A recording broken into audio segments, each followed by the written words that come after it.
Girl, Everybody it's packed out here tonight. Please. Follow the one line, please. I told you. IDs out. I need to see IDs. Thank you, ladies. Welcome to Park Ave. Excuse me. Hello? Can you move? What? Excuse me. Oh my God. You ready to go? Girl, I've been ready.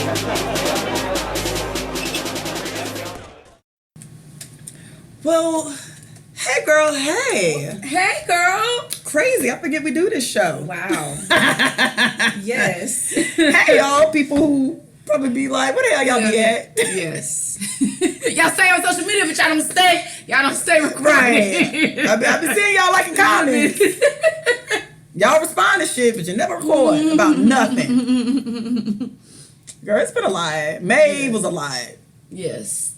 I feel like I partied every weekend in May. Well, it's your birthday. Well, my birthday lasted for like 2 weeks. Yeah. By default, though. I made it last. Well, I had a bunch of parties. I ended up with like 3 cakes. It's just a whole lot happened between May 4th and May 10th. I was so birthdayed out. And then after that, it's like, it was other friends' birthdays and then Memorial Weekend. It was just a lot. I'm just so happy to go back to normal weekends where I watch 2020 and mind my business. Well, That's what I deserve. everybody needs that. That's what I deserve. It was your 35th year. You needed to... Yeah, I blacked out. Yeah. Because I spent, the thing was, so I did Cinco de Mayo. I did a day trip to Atlanta. So I did Cinco de Mayo in Atlanta. I love me a 24-hour trip. And then I got back on the flight, like maybe 6 or 7. I told the dude next to me it was my birthday. So we started drinking on the plane. I love a good drunk. No, I think that lady, I really thought they was going to pull that bitch over in like Alabama and put us off. I really felt like Delta was like, we can't land this plane fast enough. Because who hits the button? Boop! Yeah, can we get 2 more Jack Daniels? Oh. No, we were drinking. It wasn't even like cute drinking. It was drink down. Damn. Like, I mean, I was like, I'll have what you're having. You know, I'm cool. Was he white, black? He was black. He was African American. I think he's a drug dealer. Okay. Anybody who... Wow. Yeah, I do. Did you ask? Or you just assumed? I asked what he did for a living because apparently... construction? Essentially. Because he went to St. Louis for a day and a half. Flew to New York for about 14 hours. Then was in Atlanta for like 17 hours. And then he was on his way to Houston for like a day and a half trip. Something about that. And he was like, oh, for my business. I'm like, oh, so what do you do? He was like, oh, just, business. It's just like... Oh, you sell drugs. Yeah. But I don't judge. Get your money. An entrepreneur. Hey. I love to see it. Work ain't easy, but it pays the bills. I love to see a good entrepreneur, okay? Hey, whatever works. So, boop. Yeah, can we get 2 more Jacks? So essentially we kept hitting the button to get drinks, and then finally the lady was just like, bitch, how many do y'all want? Because y'all not gonna hit this button no fucking more. And I had to unstrap myself from the back of the plane to come talk to y'all dumbasses. So, and I understood her. You felt that? I felt her. Okay. I felt her. Okay. And so they started digging in my bag to give her a tip, and then he like gave her $50, and then she was cool. So then I get off the plane. We get off the plane, and he was like, oh, you want to go to Papacitos right quick and have some margaritas? Sure, I got shit to do because it's actually the 6th. So it's my birthday, and I'm off work. Nice. So we go to Papacitos, have a couple of margaritas in the airport, like some fly shit. I'm like, look at me. Wow. So then my homegirl called me and was like, come to my house because she lived by the airport. I went to her house. She opened her door with 2 shots of Bacardi. Wow. I take the Bacardi shots. Yes, you did. And then we went to Papados because I had this gift card. So then, Papados. So then you had the lump margarita? No, I had the dirty. No, I did the dirty. It's when they do the Hennessy. Hennessy at one of them is 3 Wheel Motion and dirty. I always get them confused. So one has Hennessy at the bottom and Grand Marnier at the top, and then one of them has Hennessy at the bottom and Hennessy at the top. That sounds dangerous. Yeah, I mean it's dangerous after you done everything else. Yeah, I pretty much spent. I'm surprised I didn't get kicked out of Papados. So after that, we went to like some hole in the walls because hole in the walls we open up at like 2-3 o'clock. Time jukebox, like jukebox places. So had a couple of shots there. So I kept telling people it was my birthday. So then somewhere it was like, let's eat again, even though we had just came from Papa Do's, so we went and got some pizza. And that's pretty much the last thing I remember about the 6th, and that was 2 o'clock. Bitch, it was like in the PM? It was. Bitch, it was on 209. 2 fucking 09. And I was laid the fuck out. Okay? And so then I passed to sleep. I went to sleep at my friend's house. And she had to go to work. So I'm hearing footsteps. And it's dark. So I'm like, damn. It must be like 6 p.m. So I'm like, oh, you about to go to work? She's like, bitch, I'm getting home from work. Why was it 1 a.m.? Oh. Why? And then I had to like, so I'm like, are you dead ass serious? She's like, yeah. So I knew I was drunk sleep because I like, my bra was all twisted. I'm like, where's my sweatshirt? Why am I naked? Did you touch me? Did you do something to me? Right. So it's now 1 a.m. And I was like, well, I'm rejuvenated. Let me take my black ass home. So I'm driving home. My mom calls me. Mind you, this is like close to 2 a.m. Yeah. I'm like, hello? She was like, girl, call Christy and tell her you alive. I'm like, huh? She was like, they've been trying to get in contact with you. Nobody could find you. And I had a heart to tell my mama, bitch, I was dead to the bed at 2 o'clock. Drunk as fuck. So essentially, I had to go through, and then you know when it's your birthday, it's like cash app, birthday, happy, all these texts. I'm like literally having to go through the next day, like all my stuff, telling people I'm alive and I'm well good. and I'm okay, and thank you so much for the cash app, and you know, happy Saturday Mayo, you know, because I missed my whole 6 of sleep. Okay. That's okay. Yeah, all of like the last picture is me in a car like this on the passenger seat with the seat all the way back.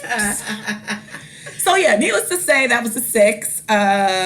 Then I think the 7th, did I have a dinner? Yes, I think. Oh, I had a SpongeBob party on the 7th. And then on the 8th, I had a makeshift birthday party, but I was really so I could have my birthday pen and you know make the extra money. Did you bank? I did bank. I did a little. But birthdays at a bar. Birthdays at a bar. When you work, is really top tier. That's top tier. Yeah, because I clean the fuck up. Yes, like.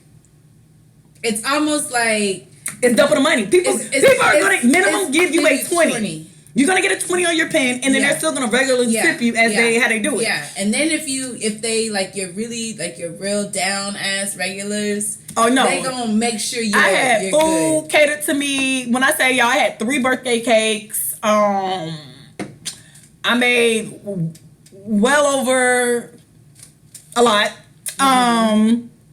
Yeah, I can't. Birthdays are fun. I can't Birthdays complain. at a bar They're gonna buy you drinks. good. They're gonna buy you. It was just a good time. So yeah, that was I think the 8th, and then I don't know how on the 9th and 10th it was still rolling. That was crazy. But so yeah, essentially I turned 35 for 2 weeks.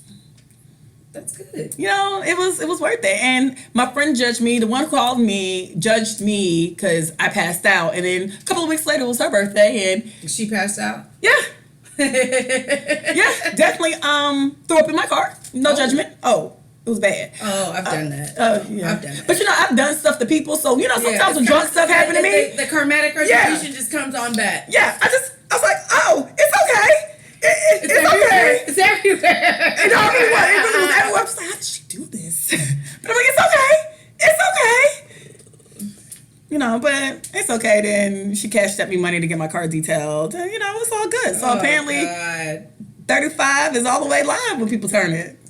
That's the phrase. 35 is all the way live. live. So no complaints. So I'm just very happy that everybody's birthday is kind of passed, and I'm happy Memorial Weekend is over. Right. And So now we can just go back to normal. Yeah, just normal cleansing. Sunday fun day. Yeah, you know. Right. Yeah. Because it felt like everything was on like a 10. Yeah, it was like go hard or go home. It's just like we're in our mid-30s. Like, I'm sleepy. Yeah, it's like have we not gone hard and then it's like I'm so tired. Like your 20s are fun, but your 30s, if you're like moving along in your career, you have money, so it's like.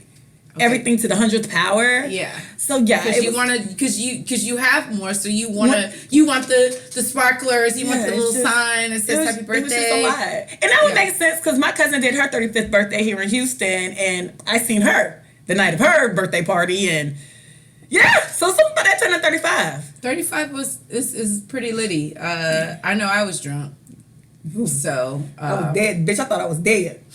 I was drunk. But, 35 is a good time. Yeah, it was a good time. So shout out to Ses de Mayo. That was a month ago. We'll do it again next year.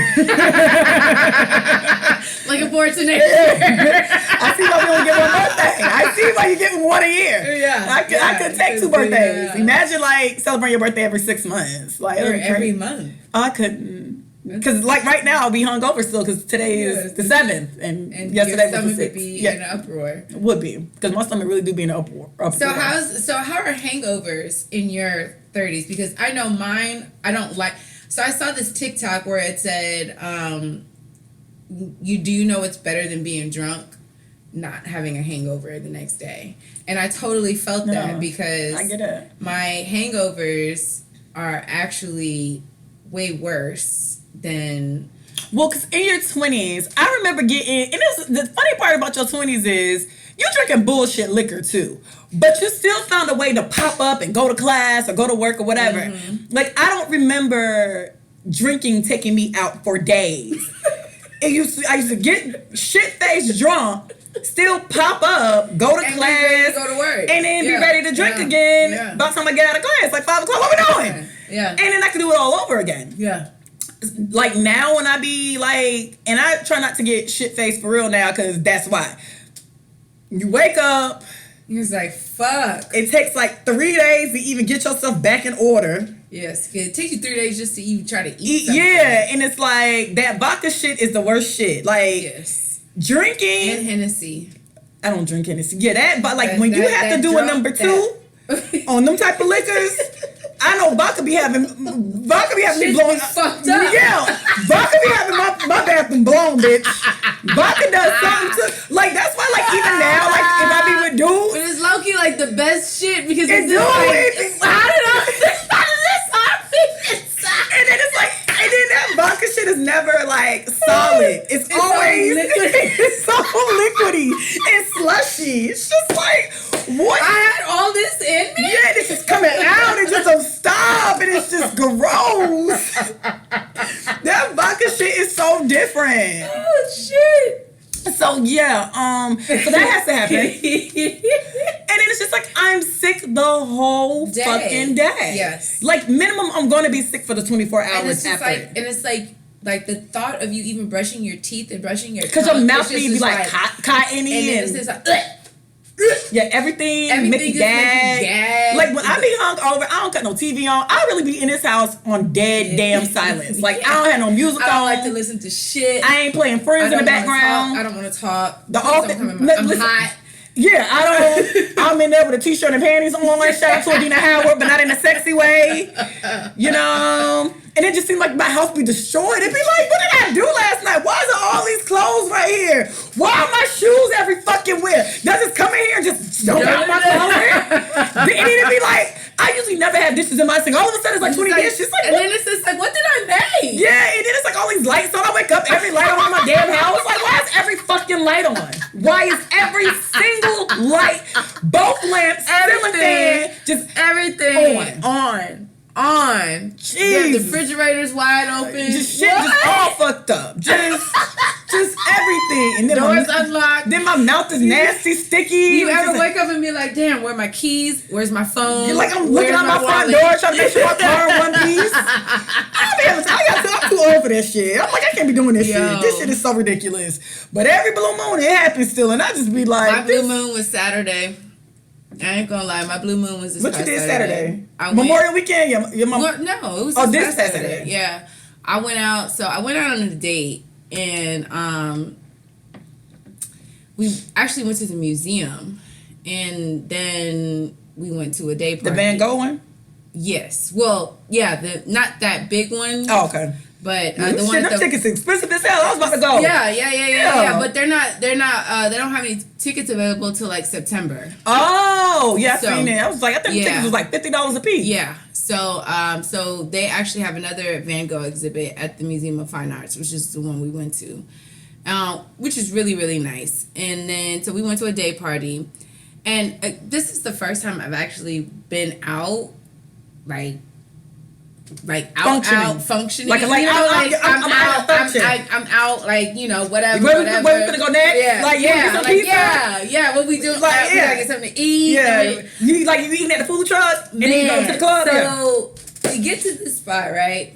And I immediately see where y'all went. We went to Capitol Bar. I haven't been to Capitol Bar in a minute. It's still popping. Well, I can't trust you because you was drunk. So no, it was popping before I remember everything before. Okay, got it. You know, I don't be trusting people's stories. Like, that shit was so lit. It's like, listen, you were drunk as hell. I remember everything. So when we got there, I immediately saw at least 4 different guys that I dated. Okay, mind you, I was on a date. So I was like, oh shit. Okay, pussy been passed around. Poker face. No. Okay. No. Got it. Everybody see me naked. That's what I said. These okay. People have seen me naked around here. All right, let me just be cool. Let me put my glasses on. And I be saying what up. I say what up. Hey, what up? See you. Oh my god. Your dick has literally been in my vagina. But what up? Good to see you. What up, player? So, like, 2 of them sat at the table that I was sitting at with my date. So, you know, again, I just had to have a poker face. So, my poker face is alcohol. That's not... It doesn't make sense. Yeah. I know. In my mind at the time, I thought it did. Yeah. My poker face is taking shots. Got it. But it really wasn't. Got it. So it ended up being like, and I thought I was, you know, just doing my thing. I took a shot of Jameson. Did you have a pickleback? I had a Shiner Bock back. Okay. So balls to the wall, sis. Yeah, I was obviously. So then I just remember seeing somebody that I had shot for a podcast a couple years ago, and he was on that podcast. And that particular episode was really fucking funny because the commentary, all that. So when I saw him, I was like, oh my God, blah, blah, blah, blah. And I was talking. The next day I looked at my phone, and of course we had pictures together. And don't you love going through your phone at the vagina night? You'd be like, why I got 1,000 pictures? Apparently, I don't know what the fuck I said to this man, but I woke up the next morning. I have all these text messages. Are you okay? Are you okay? Where are you? And I forgot to tell him, like, when I know that I'm about to get to that level, I leave. It's no bye. It's wrong. I shouldn't, like, you know. Nah, sometimes you gotta get. But I just know me. And I know that when I get to that level of drunkenness, I gotta go because it's like it's downhill from there. So it came. I left, and I woke up at 3:00 in the morning. Mind you, this was like at 5 in the afternoon. Yeah, day parties do that to you. You do wake day up. Parties are like the worst. Not because you wake up thinking you missed the day. Yes, because I thought it was Monday. Yeah, I do that all the time. And it was Sunday. Yeah, I be waking up like thinking I'm about to be late for work and shit. Yeah. No. So yeah, day parties are really my thing. But yeah, I woke up to like a whole bunch of text messages like, "Are you okay? Where are you? Did you make it home safely?" I'm like, damn, my bad. So, you know, I have to, you know, do my little, hey, yeah, I'm all right. You know, that's just how I am. Mine was before we started taping, I was telling Adrianna about my edible story. Oh yeah. So I don't want to call y'all. This is the thing about drugs and alcohol. Let's just go ahead and have this conversation. I think people judge people who drink. I actually judge people who smoke more than people who drink because people who smoke around the clock. Like, only weed heads get up, do a wake and bake before work. A wake and bake? A wake and bake. They'll smoke before lunch because they want the food to taste good. They'll smoke after work as a release. Yes. Then they'll smoke at happy hour so the happy hour food will be good. Then they come home and they smoke before they go to sleep. You know what I mean? Right. And then smokers smoke every day, all day, right? All day. People who be like turning the fuck up don't be like, let me take a shot before I go to work. Never have I ever woke up and was like, here's a shot of Grey Goose. Like, no, take your ass to work. That sounds like an alcoholic. So I was never like like a weed smoker or like a ex-popper, and I'm not judging. Do your thing. Whatever turn you up, turn it up. Okay?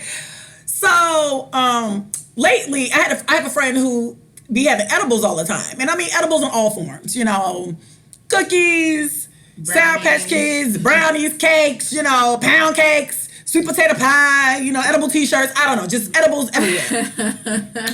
So, Thursday night, this Memorial weekend, I had some friends in town and we called ourselves trying to have like a decent dinner where we didn't say nigga and fuck all the time. So we went to True Luxe, and of course that got kind of mundane after the food came. It was like, all right, let's roll. So we ended up going to the Hole in the Wall. Now, the issue is when I start drinking and if people hand me an edible, because edibles never hit me before, if that makes sense. So I've had edibles, but nothing has ever like made me feel like I was on something. Yeah. So it's kind of like a Sour Patch Kid. I pop it, mind my business. Yeah. So this was the first time I had an edible and it edibled. So it did what it did. Yeah, the edibled. So she hands me this like it was like a blue gummy, and it kind of tastes like a Sour Patch Kid, you know, sweet or sour and sweet. So I ate the whole thing, but I ate the shit. Ooh. I ate the shit just so casually because it was like, you want an edible? Yeah, sure. Was it big? It was about a square. It was like this size. Oh, okay. So it was like that thick. Yeah, because I be scared of people's edibles, man. Well, it came in a little pack, like it was like she got it from Walmart. So I'm like, it has to be safe because it came from like a pack. That to be the fucking main one. It has to. And it has your ass floating. Right. It has to be safe because it's not like this one made it the house. This is manufactured. Yeah, this is manufactured. Yeah. It has to be safe. Yeah. So I popped the edible and I just keep talking to my friends and now I'm chilling. I totally forget I took the edible because nothing happened, but that's usually how me and edibles work. It takes about an hour to kick in. Didn't know that. So now I'm driving. And if you live in Houston, it's a highway called 610. And in order for me to get home, I have to take 610 and then I have to go 59 Victoria to be very specific. So if you live in Houston, you understand. Yeah, you understand where I'm going. Yeah. So I'm on the highway. Bridge. Yeah. I'm out of my business. I'm on the highway, just living my grand life. I'm in the highway listening to my 2021 Vibes playlist. I have an Apple. Shout out to everybody who follow me on Apple. Y'all are really cool. So I'm just vibing in the car, just minding my good goddamn business. Still an early night. It's not like 2 a.m. It's like 11:07. Like it's early. You know what I mean? Because our dinner reservation was at 7. Yeah. We probably stayed there like 9ish. So I'm on my way home at 11. That's decent. That's a very adult hour. That is a very good hour. And I wasn't drunk. I was like, I didn't realize. Okay, you didn't know. I was sober. I got sober, but before you hit, I was like tipsy. Yeah, I was like tipsy. So I get ready to merge into the exit, and it felt like meet George Jetson. In the Jetsons, their cars fly. So I'm literally on 610, and as I'm taking my left to merge onto 59, my car lifts up from the highway, and I fly to 59. I didn't ride the curve. You know how it curves. Yeah, I didn't do that. I flew, and I was just on 59. Okay, so what was your brain doing? No, so this is where shit got tricky, because I didn't understand why I was feeling the way I was feeling. No, for real, because mind you, this is an hour later, so I forgot. I even took the edible. So I'm thinking I'm having a stroke. I'm like, oh my God, is this how I'm gonna die? Jesus Christ, I just turned 35. I'm fucking flying. Am I flying to heaven? What is this shit? So then it dawns on me. Oh, shit. I took the fucking edible. So the second my left side realized my right side realizes I take the edible. So now my right side is breakdancing. My right side is like, it's up, then it's up.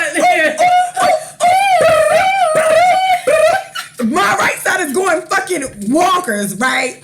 And the left side of my brain is trying to keep me calm. So my left side is like, interpret the brown voice, like, hey, sweetie, you're okay. You're okay, Ebony. You're just high. You're just high, Ebony. It's okay. It's going to wear off. It's going to wear off, Ebony. Ebony, you're just high. People get high all the time, Ebony. You'll be all right. You're just high. Just calm down. Keep driving. You're almost home. You're almost home. Meanwhile, the right side of my brain is just up, then it's up. The right side of my brain is Tasmanian fucking devil. And then, mind you, Tabitha Brown is on my left side. Just stay calm. Just stay calm, girl. Oh my God. You're on one more exit. One more exit, Ebony. Stop at the red light. Get ready to merge. Don't forget to put on your blinkers. Did you check your rearview mirror, Ebony? Make sure there's no cars behind you. Did you click the clicker? Click the clicker off now, Ebony. Check the right. Somebody might be in your blind spot. Somebody is in your blind spot. Mind you, my right side is like, draw that bitch, hoe. Ride, bitch. Ride. The fuck? So, I'm like trying to stay calm, but I'm fucking losing it because my right side is like taking over Tabitha Brown's voice. I'm thinking, and it was like the longest fucking ride home. So, Ebony, you're doing the speed limit. It's okay, Ebony. Don't go any faster. Stay in the lane. Don't do too much, Ebony. Don't do too much. You don't want police to think you're drunk. You're not drunk, Ebony. You're high. You're not drunk. You're okay, Ebony. You're okay. You're just high. Just let it work through your body, Ebony. Just feel it, Ebony. Just relax. Just relax your mind and body, Ebony. Just take the trip. Take the trip, Ebony.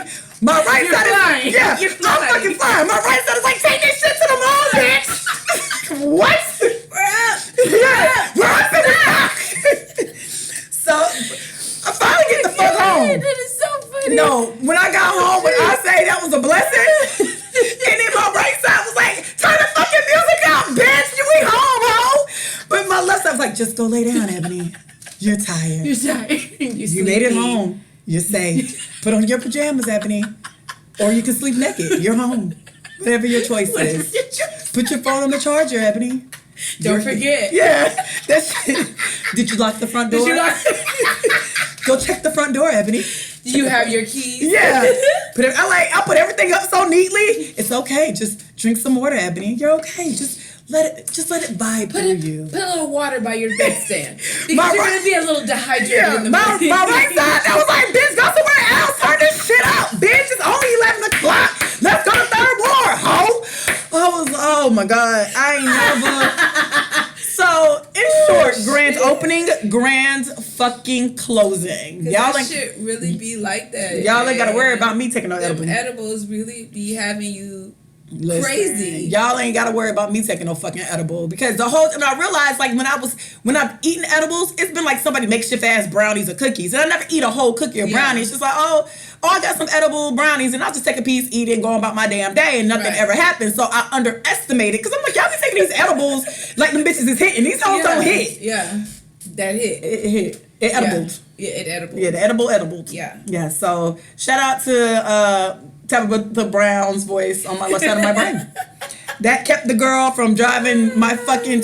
I felt like I was on a spaceship. I literally wanted to fly to fucking Kentucky. Like I just knew I was flying. Y'all couldn't tell me I was not in the air. Edibles and driving, I did that one time, and I never want to do that shit again because it's just like. It's like paralyzing. No, yeah. And then you're on the freeway. Yeah, you want to stop. No, I tell you, y'all can't convince me. I was looking on the news because I'm like, they gonna show a flying car, and that's gonna be me. Because ain't no way in hell when I'm birds on 50. I did not curve. I just happened just to fly over it and just be on 59. Like I don't even know how my car did that shit. I was a fucking meet George Jetson. Y'all had me. It was like that movie. I think it's Fifth Element with Chris Tucker, and I think that was fucking. Y'all ain't gonna tell me my car wasn't flying. I watched the news for real for like 2 hours because I just knew I was gonna be on somebody's CNN. Like, look at this Toyota Camry flying. Oh my God. Nah, I ain't doing that shit no more because my right side wanted me to like run my car in a fucking wall. Yeah. My left side, absolutely. That's a wall, Ebony. Nah, don't do that. Yeah. And then like I see like the McDonald's sign was so yellow and so bright, right? But my car flying on the right side of my brain, my car's flying. So it's like, look at you driving over the McDonald's sign. No, wait, my right side. Yeah, bitch, we on top of the McDonald's side. My left side of my brain, Ebony, you're on the ground. That's high. Just McDonald's. You're not gonna fly in the sign. You're not flying over the sign. The sign is just right there. You're gonna pass it. See, you're passing the sign. And your right side was my right side was like, let's drive over that bitch. Drive through the arch. Drive through the arch. I said like, oh my fucking God.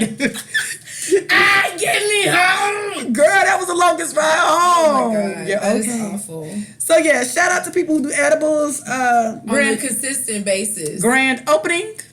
Closing. Edibles are just really. If I just want to go to sleep, I'm just gonna maybe take a Tylenol PM and just call it a day. I'm gonna do regular gateway shit like NyQuil. NyQuil. I'm gonna take some. I'm just go ahead I'm just gonna take a NyQuil. Let me just go ahead and do Benadryl. That shit usually takes me out. So let's just stick to normal stuff. Cause all that extra shit. The way that goddamn Tabitha Brown was keeping me sane in that car. You know what? You're doing okay. The light is green now, Ebony. Go. But don't go too fast. Yeah, accelerate. Nope. Too fast. Take your foot off.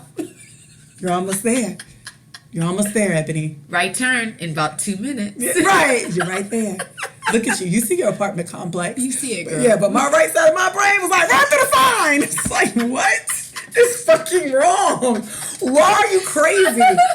So that was about 2 weeks ago. And y'all haven't had an edible problem out of me ever since. Because fuck edibles. No, seriously. No, some of them edibles are like super duper strong. And it's just like, whoa. I don't want to see no colors. I don't want it to feel like. Am I in the Matrix? Yeah, I don't like feeling like that. Because the way I felt like I really flew. I'm in my hand. I have 5 hands. What the fuck? This is so crazy. Like how am I above the highway?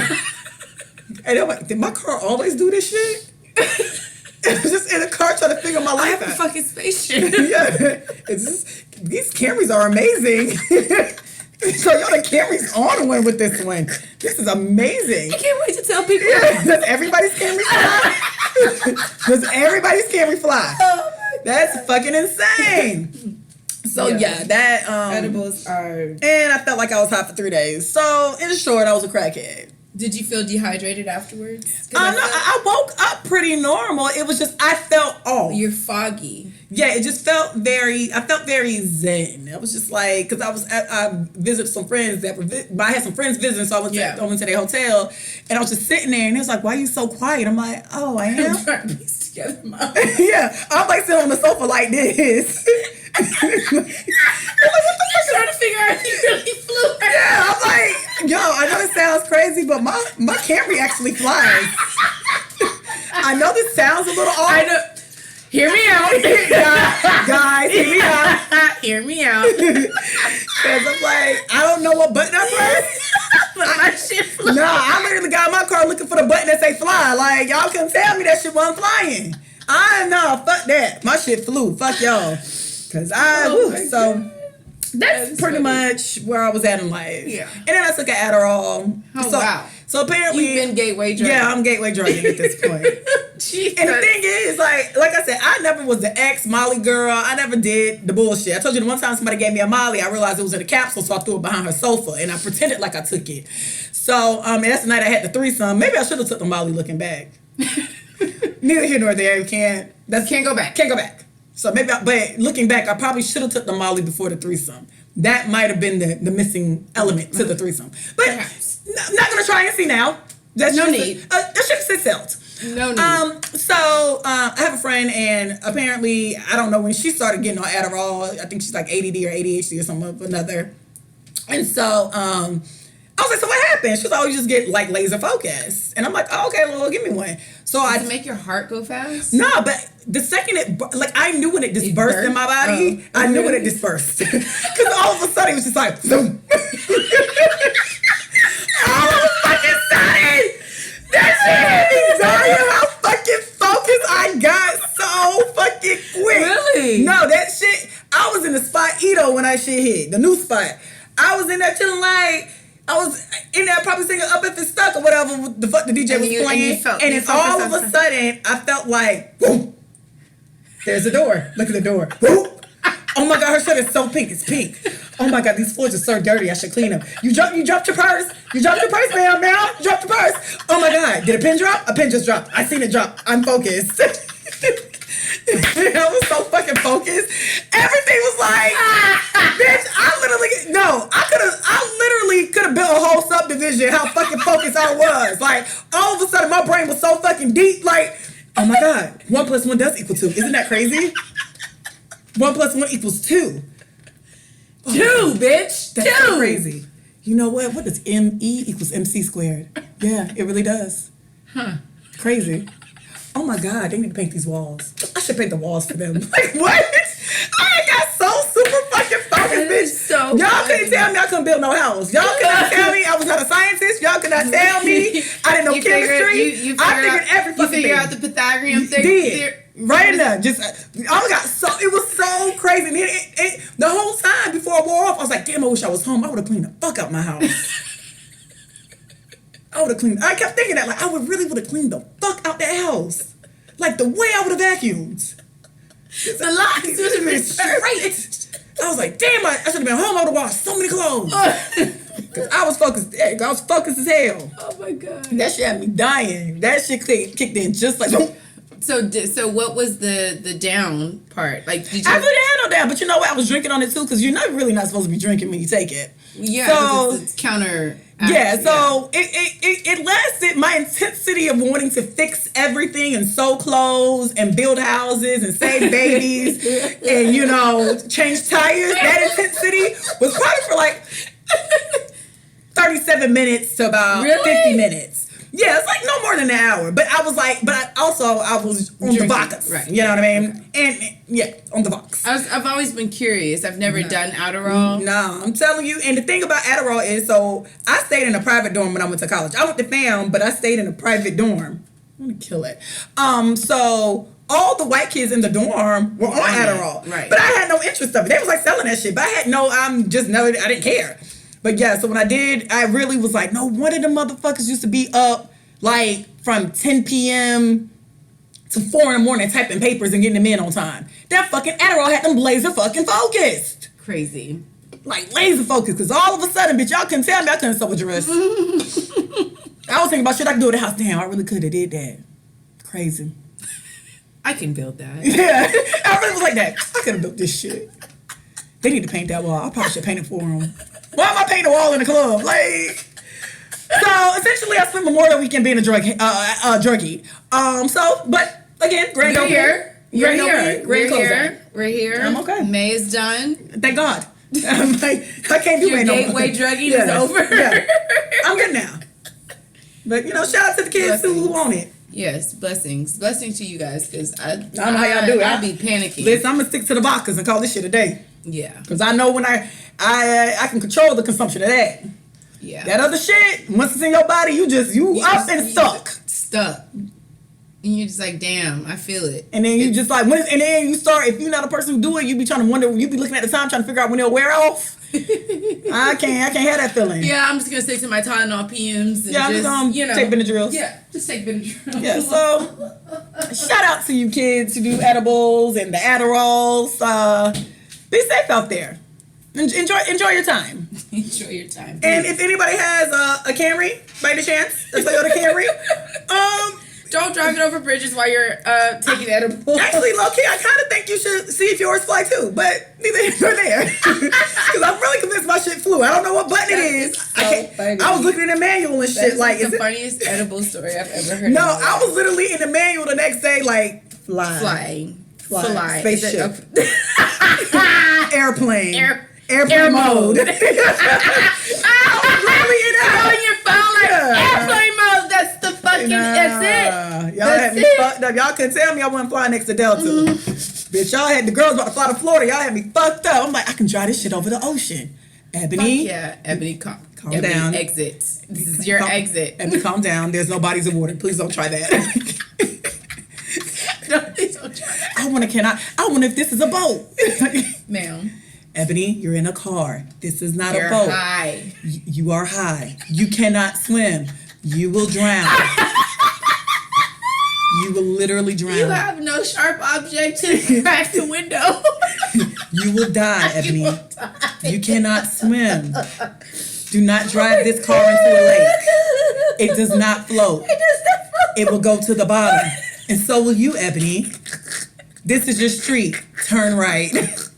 No. Put on the blinker. Did you check your blind spot, Ebony? That's how you do it. Good girl. There's no cars. That right side was like, find the nearest lake. So needless to say, I'm good. Oh, shit. I was up and stuck. Them edibles really be having you on some other shit, some real gateway shit. No, I'm that good. is so funny, man. But so that was that. That was good. What's cool in the city, girl? All right, so I've talked about this group before, or this brand before. It's Highway Vodka. I actually interviewed the owner, Ben. And I think I just had some of their vodka. It got a little THC in it. Yes. Girl, cannabis. It has cannabis in it. I don't know if that's, yeah. But anyways, so yeah, they're actually in a lot of places right now. They're in Total Wines. They're in Specs. He literally started just playing and playing with stuff, and he found this concoction that worked, and a couple years later, people up and stuff. Yep. And so I interviewed him, and then I interviewed his niece, and she's actually running the brand. Cool chick. She's young. Her name's Cody, and I went to the distillery. They have a distillery here in Houston, right? Yep. Yeah, I seen them. Yeah. I think this. Yeah. Oh, okay. Yeah. So really, really great group of people. I really learned a lot, and that whole just like playing with elements and stuff like that, being little mad scientists and creating something that is now a nationally recognized brand, and their vodka is actually really good. It doesn't have like that that weird, you know how some vodkas they have that like kind of twang. No. Okay. All right. Mm-mm. So. Okay. Well, I just know vodka tastes like rubbing alcohol. No, this one doesn't. And I think I had it though. When I go back, I'm gonna take a. Is it H? It has a THC in it. I'm gonna take a picture. I think I had that yesterday. Yeah. It's actually really good. I got to sample some at the distillery, and they're actually branching out into whiskey, which I got to sample some. It's not gonna be out yet, but they're just kind of playing with the formulas and all that good stuff, and it's actually very good. Like she allowed me to have a couple of shots while I was there. So yeah, so check Highway Vodka out. I did an interview with her. The video will be out on Wednesday. So we'll be looking for that. And yeah, shout out to Highway Vodka. Thank you for allowing me to check out your distillery. I know that they're going to be opening some cool stuff up out there for the public. So you guys support them. They're a local Houston company. And I know that you can order their vodka if you're not in Houston. Through their website. They ship everywhere. So yeah, support them. They're local. They're a family brand. So that's what's cool in the city. Well, my Women Crush Wednesday goes to Synclaire James Later Jones from the hit show Living Single. Living Single was top tier. But Synclaire, I feel like I did Maxine or maybe I did Khadijah before. But I've been watching Living Single. It's on Hulu. And I just realized that Synclaire kind of just skated through this life as such a happy person who just was so unbothered, and all the great things happened to her. She did. So she was Khadijah James's cousin, and she came from, I believe, Ohio is where they like originated from. And in the grand scheme of things, she came from like this small town to move into New York in like this brownstone that was bomb as hell. Yeah. And then if you really think about it, she could not have been paying as much as the rest of them because she was just... She never had a job. No, she was Khadijah's secretary, but she was bad at being her secretary. Yeah, right. So you kept a job, you didn't get fired. That's always a plus. And then the second thing is, it's no way in hell because at the end of the day... it's something about Synclaire that doesn't give me she was giving them money for rent vibes. You know what I mean? Yeah. Because she was buying groceries. Yeah, like she will go get their toiletries and shit. Right. You know what I mean? And then she was really like the first one on that show to have a whole nigga and get married. Like everybody was like dating, and Khadijah had this on and off again thing with Scooter, and it took Regine forever to get a nigga with money. Yeah. You know, shout out to Regine. Maxine, you know, she was dating, and her and Kyle had a little weird thing going. But like immediately... Khadijah, Synclaire and Overton kind of hit it off, and then when they started fucking around, that was it. It was like no bullshit. They didn't really go through nothing. The niggas was her. He did. He loved her. They was just happy. And then also, I can't remember which episode it was, but she starts talking about, I think, her first time having sex.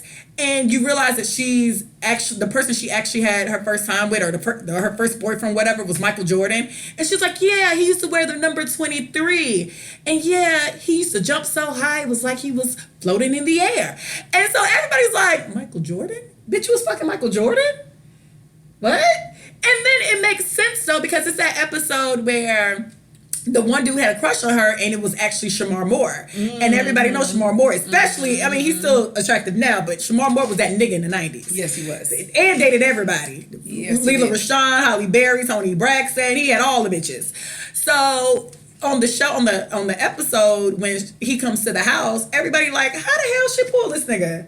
And he really liked her and was trying to holler at her, and she was just like, no. And that's when, you know, her and Overton, I think, officially might have got together. Yeah.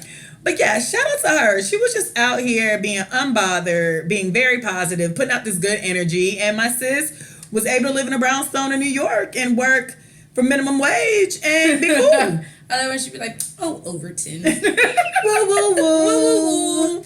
You know, Overton. Yeah, it's like, and then she won that Khadijah. And then it's like, it was one episode where she was like the 99th caller to the radio station, and she won like the cruise. And she's like, all this positive shit always happened to Synclaire. So if we take anything from Synclaire, it's like live in positivity. Put out good energy. It all comes back to you. Look at her. My sis moved, lived in a cute brownstone, got her a nigga, and she still lives in that brownstone. Blessed.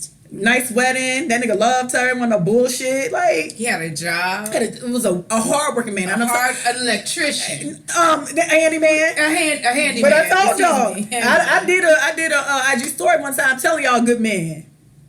Niggas will change your tires. Amen. Bless. A mechanic. Blessed be the rock. Listen, a mechanic can change your alternator, go pick your kids up, and all you gotta do is find him a pork chop for dinner. Okay, sis? Can you fix the plumbing? Can you do? Listen, get you a bus driver. Somebody that can fix something. He drive that bus. He come home. He just want a home cooked meal and a cold beer, and he just want to watch TV and sit up in your fucking face. I'm kind of okay.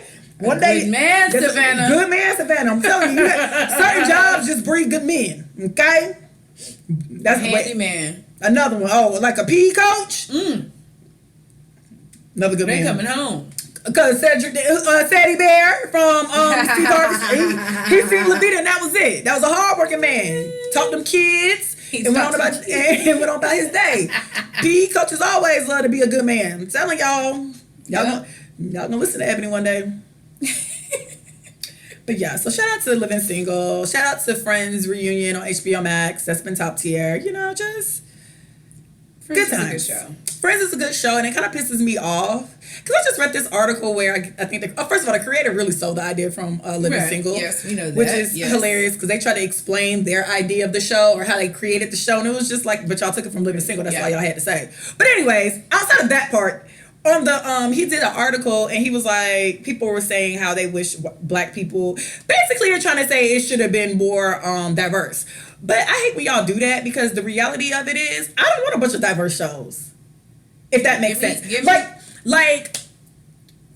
like Friends for what it is. Because in reality, a group of 6 white people not having a black friend is actually reality. Yes, the same way if you 6 black friends might not hang out with no white person. Mm-hmm. You know, like I like when you see diversity, like I do like Grey's Anatomy. It's relatable. Yeah, I like shows like Grey's Anatomy, but I also like shows like Insecure when it's just 4 black girls just chilling minding their fucking business dating niggas. Yeah.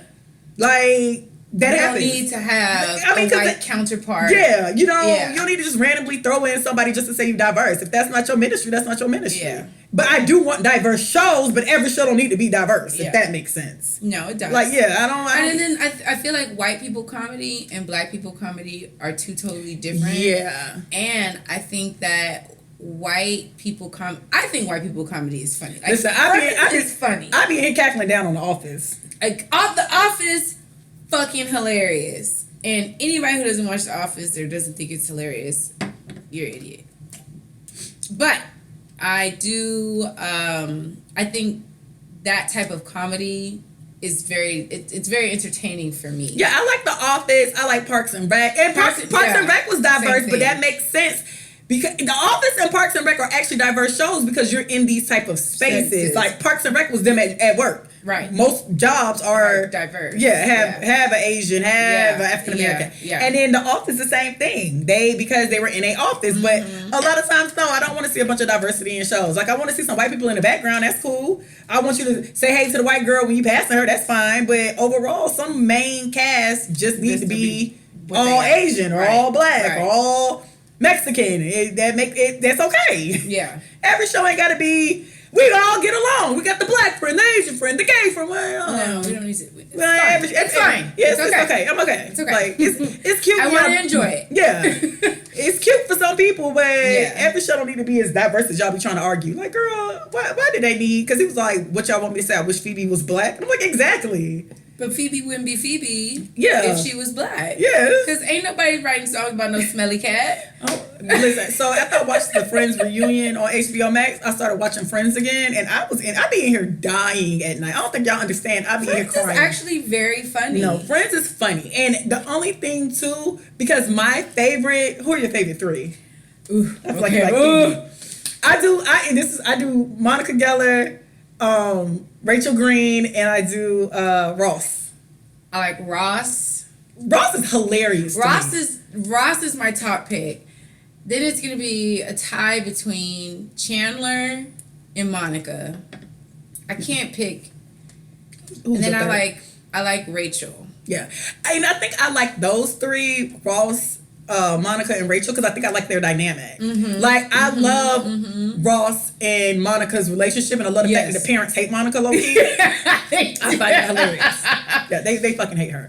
And I just like Rachel's space with like her. And I think I like them three as like a little combo. No, my favorite is I love how Ross is like super into like paleontology and dinosaurs, and everybody just hates how he always talks about dinosaurs. I'm gonna tell you who I don't like though. So I've been watching Friends, and I totally forgot about Carol. Like I didn't forget about Carol.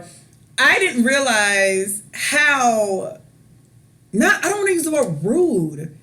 When Carol found out she was pregnant, she really acted like Ross, like that baby wasn't essentially made in love, like they weren't married. Yeah. So it's just like, I'm pregnant and me and my lesbian wife gonna take care of the baby. And like, you can come by and say hi if you want. It's just like, no, nigga, that's his baby. Like, what the fuck? That shit pissed me off. And so I'm on season 1. I have a long way to go. You know, they got 10 seasons, and that's back in the day when we used to get 26 episodes. Yeah, my favorite episode is the Thanksgiving episode with Brad Pitt. Oh my God, he hated Rachel. And then they had the I Hate Rachel Green Club. Ross was a part of it. Ross was so sick. Just say this, she's like, look at his smoldering eyes. He's so smoldering. He's like, I fucking hate you. I be in here screaming all Friends. So, like I said, I'm halfway through season 1, so I have a long way to go until I get to Friends the end. is an awesome show. I love Friends. How you doing? And I love when Rachel's sisters visit. Yes. Oh my God. Yes. So shout out to all the 90s shows. That was a good time. Yes. But yeah, so this week's episode, or this month's episode, or this week, we're gonna get better. We're getting back into it, guys. Give us a minute. We're catching up. Give us a minute. This episode, for the next 3 months, so have to listen to it on repeat. We're coming back. We're coming back. Is recovering from self-doubt. So you picked the topic. I did. Where are we at? What's happening? Okay. What are you doubting?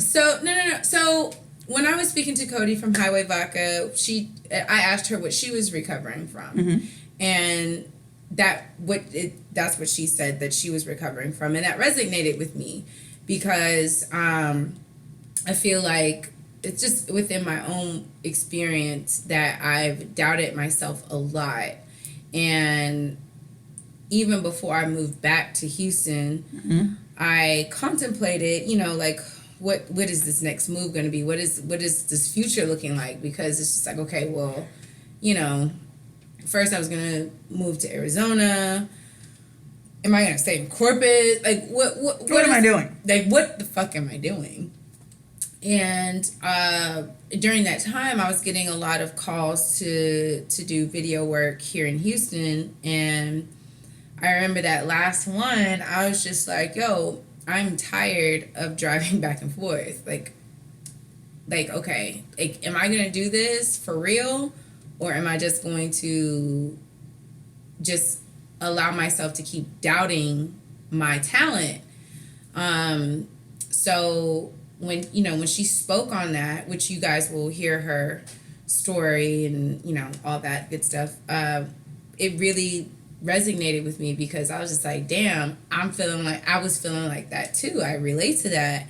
And I just think it's important to talk about, because a lot of times I feel like we downplay like our skills, our talent, just our energy, and especially with things that we want to do that's bigger than what we perceive, or you know what I mean? Mm-hmm. Like, everybody has these really big goals and aspirations, and even with myself, I want to do freelance videography and photography. I don't necessarily want a 9-to-5. I want to create my schedule. I don't want to have a schedule handed to me. Excuse me. And just leaving the restaurant and stuff like that, like, I want to be my own boss. But that is like a very scary hill to look at. And for a moment, I did doubt myself. I did question whether this is something that I could really even do. But once people started like requesting videos and stuff from me, it's just like, okay, well, obviously it's something that they see that they like. Mm-hmm. And okay, I'm gonna have to take a leap of faith. I'm gonna have to do something, because one, I don't want to live in Corpus. Mm-hmm. I'm a big fish in a small pond. Can't stay in Corpus. Don't want to move to Arizona because, my brother has his own life and he's starting a fantastic family, and like I don't want to be like in the middle of that. Like, yeah. I have to set my own for yourself. Right. Be your own lane. Right. So and then that's a whole new market to try to like figure out how to network. I have a network here. Mm-hmm. I know people. I've done a lot of work here. So a good friend of mine told me, he was just like, you've built your foundation here. So it only makes sense. With it, yeah. So just really digging into myself and trying to overcome that imposter syndrome and not comparing myself to other people, which has been something that I've been really working on, because that's what I felt like has been holding me back. Because I'll look at other things that people are doing, and like, especially like with video and stuff like that, and I'm like, oh my God, I'm not there. Mm-hmm. But then it's like, okay, well, I don't have to be there. Like, that's not how I look at things. So I've really been focused on trying to just be as I am and accept my my situation as what it is. Even with my living situation, I'm renting a space from a friend of mine, which is awesome, and I'm very grateful for it, because it's allowing me to really work on my craft while not having to worry so much about like bills. Yeah. So but that took an adjustment, because I'm used to my own space, and I'm used to kind of moving, how I want to move, whatever. And it's not necessarily like that right now, but I know that this is just a period of time where I'm just kind of building what I want my future to be like. And, but yeah, so that's kind of why I picked that topic, because I think that for me, I just felt like I've really been doubting my capacity to really do the things that I truly want to do. And I know that I can do them, mm-hmm. but it's just this little voice in my head that is just, it won't shut the fuck up. And it's just like, No, you can't do that. No. That's too big. No. Maybe you should just go back to this. Maybe you should just try to find a restaurant. And it's just really me battling that voice. Like, no, even if, okay, well, I can figure it out. Like, I can live below my means a little bit. And then it's just like, once I committed to that lifestyle, it's just like things started changing. And so that's where I'm at. And, you know. I don't doubt shit. No, I'm joking. I don't doubt shit. No. Self-doubt is one of those things I can't stand because I feel like there's no necessarily remedy for never feeling like that. Right. You're going to doubt every step or every situation of every birthday of every year of the rest of your life. Mm-hmm. And like now, I like my job. I have no problem with my job. On the flip side of it all, my job isn't my passion. Mm-hmm. And can I do the work? Of course. Am I learning? No problem. Do I not mind doing the work? Don't mind at all. But I want to love my space if that's what I'm going to do. You know what I mean? Because like my mom's an engineer. She genuinely loves being an engineer. I have a brother who's in education. He always wanted to be in education. Yeah. I have a brother who is in who does the news. Mm-hmm. He knew that's what he wanted to do. So it's like I'm kind of in this space where my doubt comes in when I'm trying to figure out the next level. Mm-hmm. If I'm going to continue to work, which nobody has married and saved me yet, just throw it out there. I'm available to be a housewife. Help me! Yes, that's the only thing I'm passionate about. Cooking and fucking out with somebody and not working. But it's the thing because like now I'm applying for jobs and I'm not applying because I can't do my work and I don't get paid well. I'm applying because it's like I need to find something I like. Mm-hmm. Like, what am I actually the fuck good at? Like I told y'all, my undergrad degree was a goddamn accident. I have a political science degree with a minor in religion. I have a minor in religion because I always registered late for school. And every time I registered late for class, the only electives that were left were religion. That is literally how I ended up with a minor in religion. So it's just kind of like these things I fall into. Mm-hmm. Even when I got my master's because I'm like, I got an undergrad degree in political science. What the fuck am I going to do? So then I went back to school and got the master's in business management because business management just sounds like some shit you can take everywhere with you. And so, okay, that's great, but I still never had a job in mind. Mm-hmm. I still never was like, this is what I'm doing for a living. I have never been a girl who knew what I was going to do for a fucking living. So then it's like, what I'm applying for now, I'm applying for jobs now, but the specific job I'm applying for, I'm like, I think this is what I should be doing. If I have to work, I think this is it. Mm-hmm. So it's like now I'm applying, but it's like, oh shit, but I never did it before. Mm-hmm. How are they going? Mm-hmm. What happens if they call me for an interview? Mm-hmm. I'm going to tell these people I massage hearts again. I'm going to sit in this interview and fucking lie. Because I literally have never worked in this field, but I want to work there. So now, how am I going to do the job? Tell people I massage hearts again. And so it's like I deal with that because it's like, well, what am I good at? What? I mean, in reality, even with this show, Recovering Party Girls, it's like, okay, I'm good at this, but also we're not getting paid. So it's like, how do we get paid? Yeah. Is there a way to get paid? How do we get paid? I mean, I know there's a way to get paid. People get paid all the time. Yeah. But me and Adrianna really don't tape. Jesus Christ, I start taping again. It be me in the car, like me in my mind all day. Like, but I'm asking to be paid for some shit that we don't even do. Yeah, that we're not consistent at. How the hell we going? Hey, give me your money. But we're not consistent. But you ain't gonna say it's enough too much. But hand your money over. Do that. Hand your money to me. Yeah. Say you need me. Yeah. And so, but then the flip side of Recovering Party Girls, I kind of like that we're cute popular, if that makes sense. We're not like we go outside and it's pandemonium. And because when you do that, you open yourself to people's comments and Twitter trolls and opinions. Yeah. And so a bit of me don't like that part of this either. So, because even though we talk openly on here and tell our business, me and Adrianna are very private people in regular life. Yeah. And a lot of stories, I mean, I did tell you about the edible I took 2 weeks ago, But a lot of the real shit show stories are like years behind us. Yeah. So, like, I'm telling you something that happened in 2008. Yeah. You know what I mean? We in 2021. I'm not even the same girl that was doing that dumb shit. Yeah. I mean, some... That's okay. But I mean, you get the point. I mean, some stuff, you know what? No need to get into all of that. So then a part of me is scared, too. So, there's a half of me that's like, damn, we're really good at recovering party girls. Really good.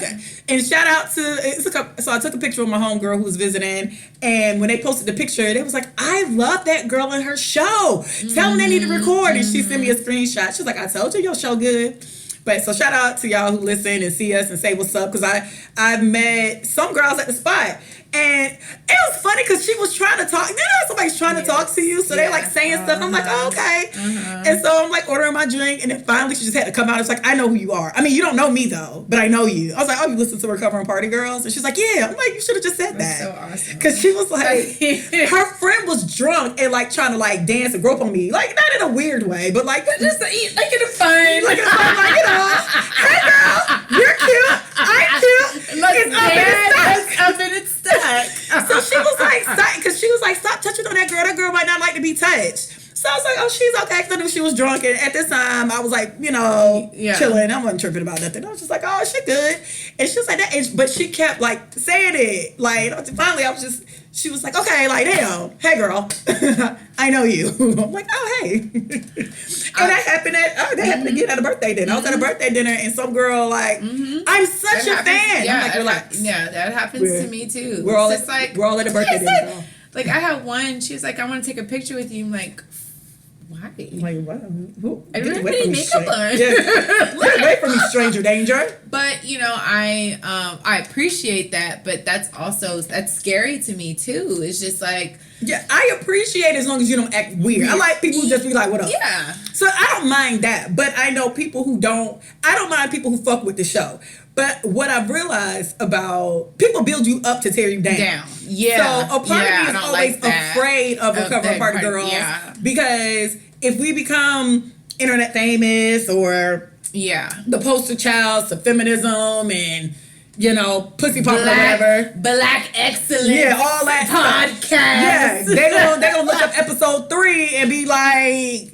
Bitches, y'all need to cancel them. Y'all need to cancel them. Like any black girl that says XYZ, they break into cars. Yeah, like you put yourself up. So a bit of me is just like that don't seem fun to have to like defend myself. Yeah, when that's not why this show started. Right. Yeah, I didn't come here. Y'all ain't judging fucking jury, bitch. Like who are you? So. The flip side of Recovering Party Girls is that, and granted, we don't really. I've never seen so much hate. We've had like little stuff said here and there, but nothing that will like keep me up at night. But at the end of the day, I'm really sensitive. Like I feel everything. I am so sharp and soft. So when stuff is said, I really am. I be ready to be in a room and I be ready to cry. And everybody who really knows, you know, I be tearing up off everything. I be ready, literally. Full tears, everything. So a bit of me, not necessarily that I doubt our ability to be, because it's there. Yeah, but then I doubt the people's reception and how can I deal with it? Yeah, because it's a lot of money to be made. Yeah, that's the dream goal. Like if I really had to work, I could just go somewhere and be myself. Yeah, and just tell my stories and give my opinions. But then the thing about giving your opinions, you got to be okay with people giving their opinion back. Yeah. And if y'all, I mean, if you listen to the show, you know I don't give a fuck. I'm the person on Facebook. I will comment on my cousin's stuff and literally turn off notifications because I don't care what everybody else is saying. I don't even care if you're talking to me. Why are you talking to me? I don't know you. I just said one thing to my cousin. Stop talking to me. Like, what are you doing? But it's a thing of if you say something, people are going to have an opinion back. Right. So yeah, that bothers me. And I realized I had like a lot of self-doubt in relationships. And I still do because, and that's all relationships, friendships, boyships, familyships. I realize I'm kind of, with certain people, I'm kind of needy. And so I don't feel like I'm being reciprocated. It's like, well, did I do something? What I did? I ain't do nothing. Oh my God.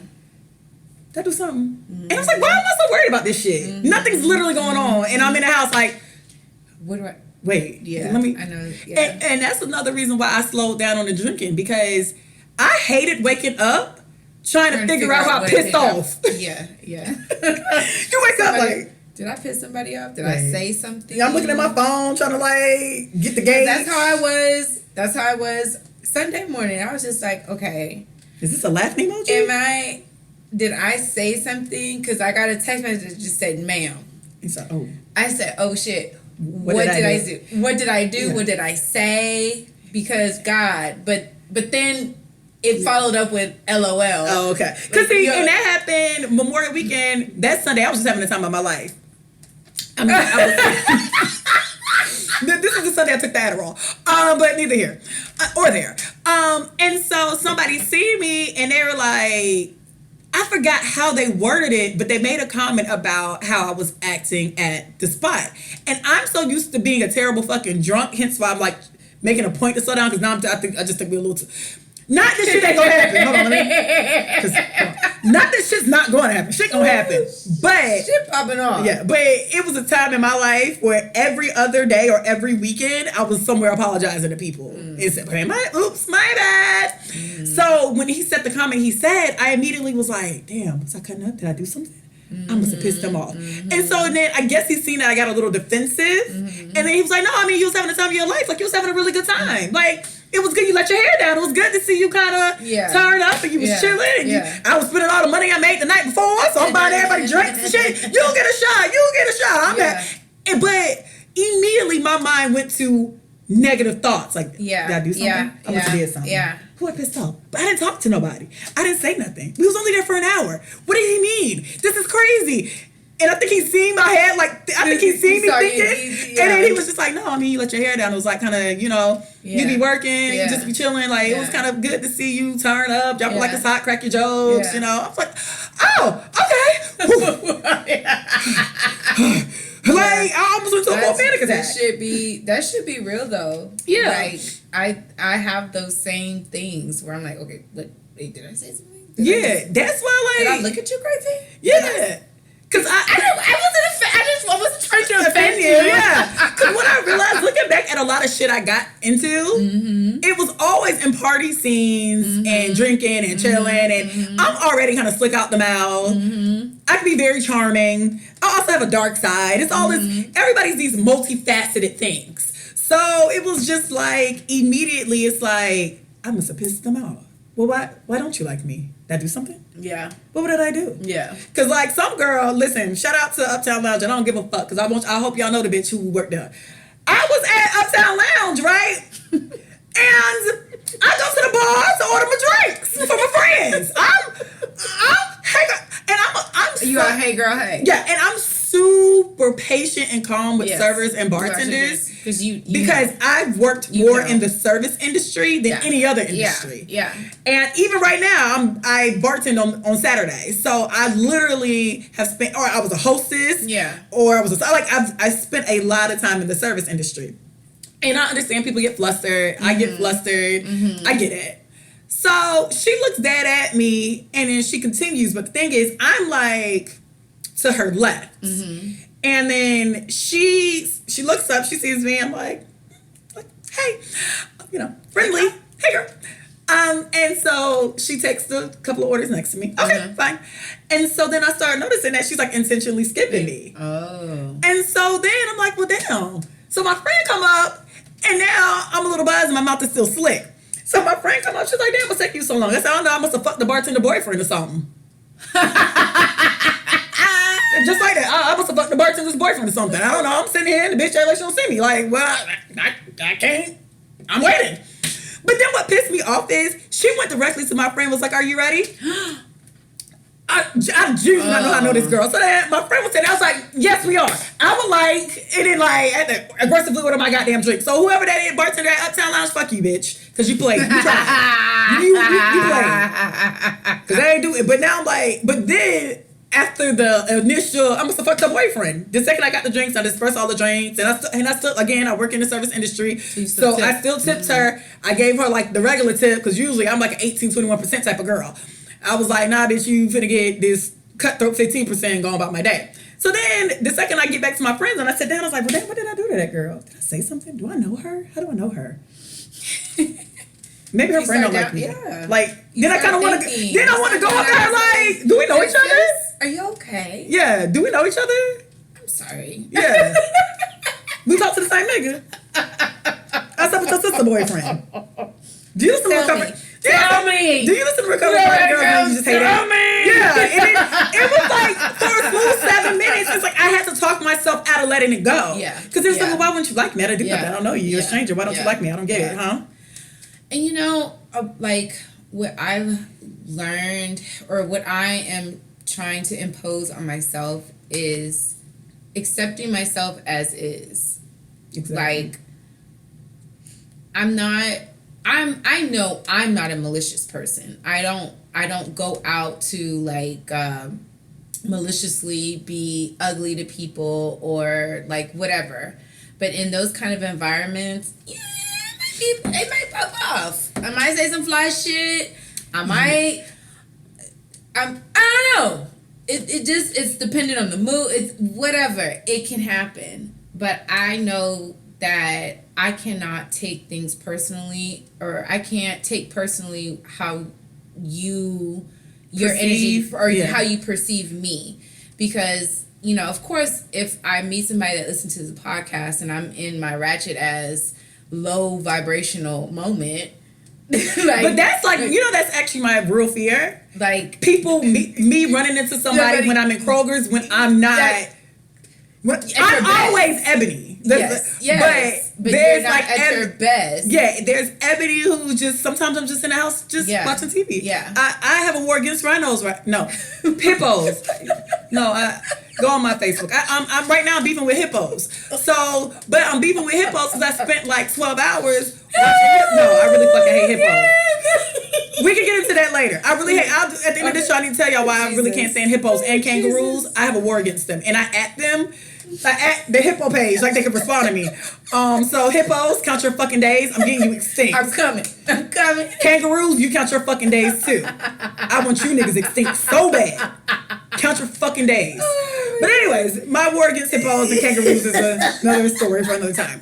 But if I like see you, people want you to be here because when you catching this show, of course it's fun. We're having a great time. Yeah. But a lot of times that self-doubt, insecurities, that's everybody. Yeah. And every day ain't a top tier day. You know what I mean? Every day just ain't gonna be that. So like that genuinely is my worst. I love seeing people when I'm out in clubs and stuff. Right. Cause woo! And that's fine. But when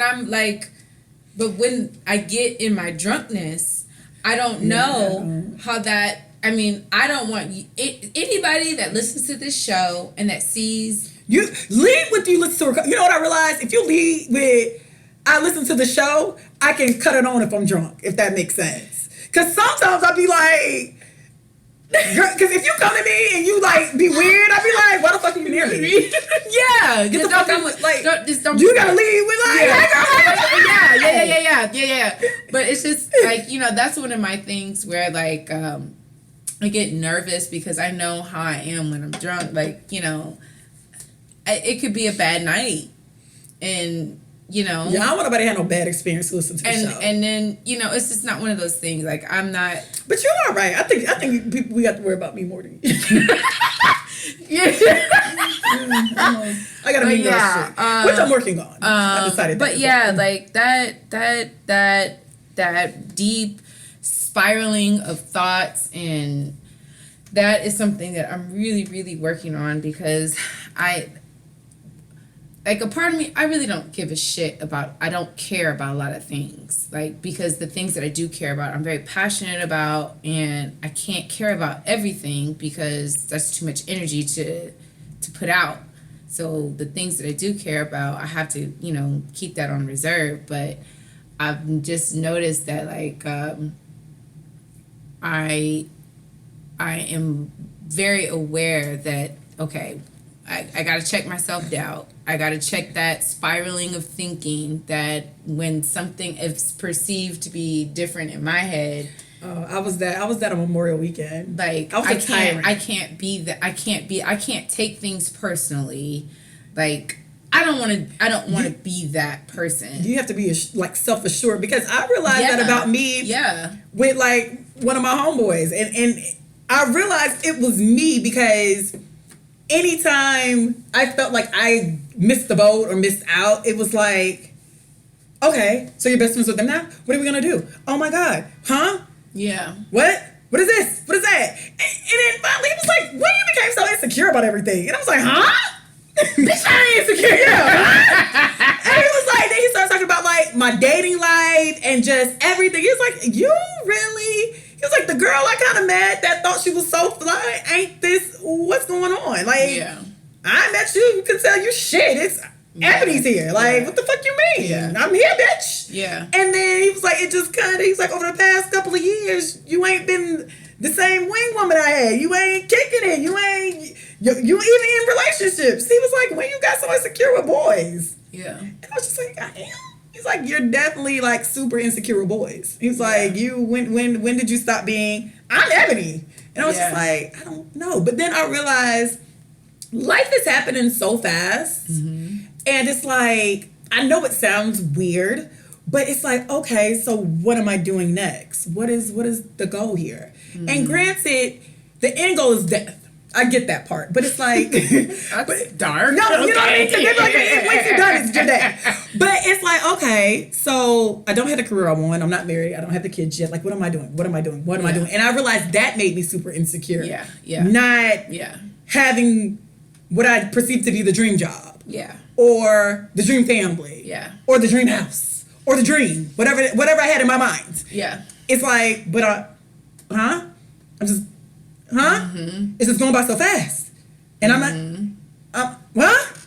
And so then I realized that's when it kicked in. I'm like, I think that's where it's all projecting from. Yeah. I feel what you think you should have had, I don't have it. Right. Because the goal I had at 18 and the goal granted, life and goals and stuff change, but it's like, I'm fucking 35. Yeah. I am damn near still I'm acting like a college student.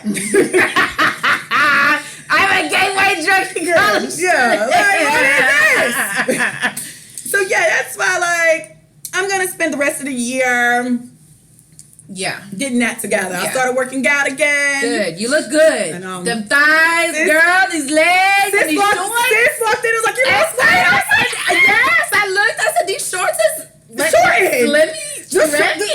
The shorts are shortened. The shorts is shortened. Your legs is all toned, sis. What's going on? Yes, worked out. Shout out to Jackie. I bet that girl. I better be fine as fuck. No, like, but that what somebody triggered me. So one of my old hypes randomly messaged him on Instagram, and I was just like, you look so beautiful. You're still beautiful, and he was just like, what? And so I was just like, no, you still look beautiful. You're such a fucking weirdo. You're truly a weirdo. And then he was like, I figured you'd be married by now. And it's like, and then that literally triggered me, and I'm just like, what the fuck do you mean I should be married by now? Like, what? And then I went down the spiral. Then I was just like, oh my God, I'm going to be 37. Yeah. I don't have any children.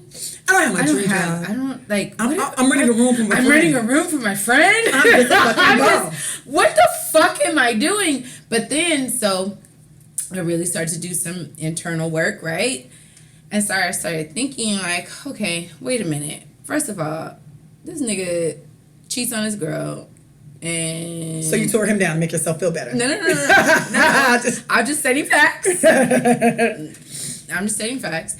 And then on top of that, it's just like, okay, first of all, one, I know myself. I never, like, even when I was younger, I never thought of myself to be married before a career. Yeah, and that's I never thought of myself to be a mother or a wife. Yeah, that was never my goal. That was never my goal. And I don't know when it became the goal. But right. But it's projection on me of people thinking, oh, because you look a certain way and you are a good person and you'd be a great mom, that's what your life should be. And I remember, I was like, damn, I never thought of myself to be a mom or a wife before a career. I always knew that I would have a career before motherhood or being a wife. Yes, I do want to be married. Yes, I do want to be a mom. But I also want to have my career first because I want that established before parenthood, because I understand that raising kids I want my children to see me the best version is working, and I want them to see, okay, they have something to aspire to. I mean, I don't necessarily want to be a housewife, but I want to be, I want my husband to provide to where I have the option to be I want a cute check. I want a cute little check. Yeah, I want an option to be you can quit anytime. This cute little check. Yes, I want that option, but I also want my children to look at me and be like, well, my mom, she did this. She had all these avenues of revenue. I never wanted to be a mother or a wife before having an established career. So I had to check myself on that, because again, I thought you'd be married by now. But you know what I realized too, because I think I don't have the dream profession. Right. I'm now leaning towards, well, damn, I ain't got no husband or kids either. It's quickly I don't have the profession, but damn, I'm not even winning over here. What are you doing, Ebony? But there comes that point to where that's a beautiful space to be in, because you can actually create the life that you want for yourself. It's just the perspective, right? So I started listening to this guy called In Hindsight. Mm-hmm. He has so I started seeing him pop up on my YouTube page, because I was going down these rabbit holes on YouTube, but he started popping up, saw that he had a podcast, so I started listening to his podcast, and he talks about, perspective and life and shit like that, and it really helped me shift my mindset on, okay, well, yeah, I don't have kids, I don't have a husband, but I have a beginning stages of a career that I actually like and I care about. I want to help people, so I'm helping people build businesses, so I'm on a trajectory to where I'm creating the future that I want for myself. So it's kind of helped me tone that crazy, fuck, I'm not married, I don't have kids, oh my God, I'm living in a small room. But that's fine, that's just part of the process. Living in this small I live in this small I got my whole life in this small ass room. And that's not even my whole life, because this is literally my desk, a bed, some folded clothes, and a hanging rack. I live in a jail cell. And I'm not saying this to sound ungrateful. I'm insanely grateful for what I have and the experience that I'm going through, because I know it's just a part of the process. I mean, I can easily go get an apartment, but is that going to benefit me in the grand scheme of things? Yeah, we're at an age now where we can't be impulsive in our decisions, right? Just because of an ego, yeah, right? Because that happens a lot. Because yes, of course, I want my own apartment, yes, but that's my ego speaking. What is good for my soul is that I need to maintain this low level of living until I get to the point to where okay, well shit, I can buy a house now. My credit is at this point to where I qualify for a house, and it's actually almost there. It's just a lot of things that I'm starting to realize, okay, that's just my ego speaking. I don't need to worry about that, because when it's time for that part, kids, husband and all that, it'll happen. if it's adopting, if it's not natural, like whatever, it'll happen. So I can't necessarily worry about that, and I can't doubt that it won't happen for me because I know that it will. It's just maybe when I'm 40, great. So I have an extra time to go to Miami and turn up and be. I mean, yeah, you really have to just. You really have to suck yourself. Yeah, you really just gotta suck yourself out of it. Yes. Like I said once to my homeboy, he was like, even with your little boyfriends lately, why you just so insecure? And I was like, what you mean? He's like, but you've been acting really insecure about like a lot of stuff around you for no reason. Like you're being threatened. And it reminded me about like Gabrielle Union when she said she would walk in the room and she's Gabrielle Union. Mm-hmm. Like back when she was a mean girl. Or she got a mean. I like Gabrielle because she still got a mean streak. But she was talking about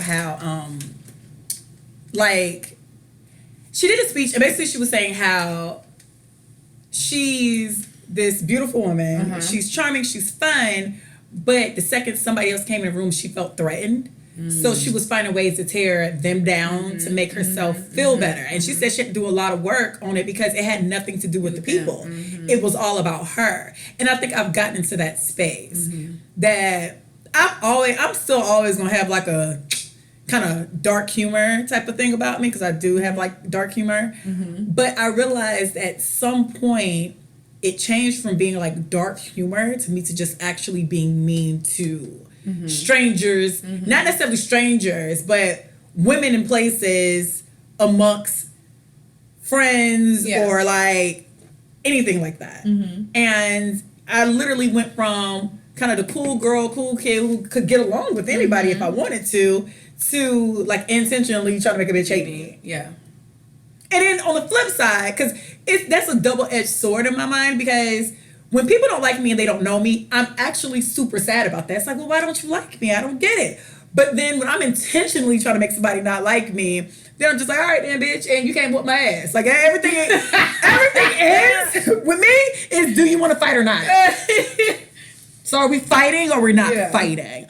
And so my homeboy brought that up and he started like talking about dudes I was talking to and just, he was like, I seen you when we was out. He was like, the dude really likes you. But the second some girl said, hey, you found a way to kind of be like, why are you talking to me? Yeah. Like, and when I have no poker face at all. No. And when Adrianna said her poker face is vodka, if I'm on vodka, the poker face is totally out the door. So we were all sitting and the dude I was talking to, couple of girls came up and the girls was actually talking to my homeboys because they knew my homeboys and they just casually like, oh, what up? And when I say I changed the energy of that whole fucking restaurant in 2 seconds, my work was well. I did good work that day. But on the flip side, that was terrible. I did the devil's work. Yeah, I did the devil's work. I did the devil's work really good when I had to. But then he was bringing up like these instances. And he was just like, when he's like, you never were that insecure. Yeah. And he's like, then you made him have a miserable like he was like, I watched you make him have a miserable time. Yeah. And I did. I intentionally wanted to ruin his day. Them girls, everybody at the table just need to have a bad day. Mm. And I sat right there and did it. He's like, and I watched you. He's like, I watched that eyebrow go up and it was a wrap. And he was like, and I said it then. I'm like, she gonna push that boy away. Mm. And that's when I realized, I'm like, well, when did I get so insecure? So a bit of me like reading more and working out more was a bit of me trying to get back to myself. Right. Because I kind of felt like I gotten away from the original essence of, I was insecure and stuff in high school and stuff, but overall I've always been a part of the cool kid crowd. Mm-hmm. It's a reason why I was, messing with the boys I was messing with in college. It's the reason why I stay getting flued out, all expenses paid. Mm-hmm. But somewhere along the lines, I don't know if it was the age thing that started factoring in, and it was just something's happening. Yeah. Because it's still happening. I'm just like now realizing something was happening that made me doubt myself. Mm-hmm. But the quickest way I know, the easiest gratification was to break other people down. Mm-hmm. But on the flip side of that, once people are broken down, I don't feel good either. You know what I mean? Right, it's just like, I actually kind of feel worse. So I feel bad. Yeah. I get my quick gratification by ruining. Sensitive. Yeah, because super sensitive. So I feel that. Yeah. Then it's like I mess up other people's day, and I'm getting quick gratification knowing I have a bit of power over people. Like if you can ruin somebody's day, right, you have now won the battle, right, essentially. And so it's like I kick that into high gear. But then the second I realize I'm ruining the day or the day has been ruined, then I'm like, well, I don't feel good. Right. I feel worse. It's a vicious cycle. Yeah, it's like I feel worse. And then you do it all over again. So it's just like, okay, let me take this down a notch. Let me work on myself. Yeah, let me bust open these books and start getting back to documentary watching and chilling and you know, liking myself. And then we'll try this all again. Because right now this isn't working. Yeah. No, so that self-awareness is a big thing, man. And knowing what triggers you into those moods and stuff like that, I think is really, really important. And you only know that when you actually dive into yourself and try to understand that. Because, like I said earlier, that trigger for like, why aren't you married? Why don't you have kids? Well, what? But then I remembered I've never been like that. So why should that bother me? Like I've never been that person to think like, oh, I need, because I know I could have been married. Like I could have been married in my 20s. And you could have had a kid. And I could have had a kid. Could have had a kid. We've talked about this. Oh, yes. I could have had a 10-year-old right now. Wow. 9. A whole decade. Yeah. Being a mom. 8. At 8, you would have been 8. But still, like, but that I know deep in my heart that that's not what I want for myself. I see something else for myself. So when I hear those, it's almost just like the devil just kind of like throwing these little darts at you. Like, but wait, no, that's not really what I wanted. So I don't understand why I'm letting this get to me, because that's not what I want anyway. Yeah, because I just have to let go of the idea that because I'm not where I want professionally, I can't all of a sudden start looking at this other side. Like, well, I don't have that either. Yeah. It's like, but did I really go out of my way to have it? Did you go out? Yeah, I didn't ever go out of my way to have it. Because I see people that literally, like, you know, my best friend, for instance, she always said that she always pictured herself as a mom. Yeah, I can. But I've never pictured myself as a mom of 3 children. I've never pictured myself as that.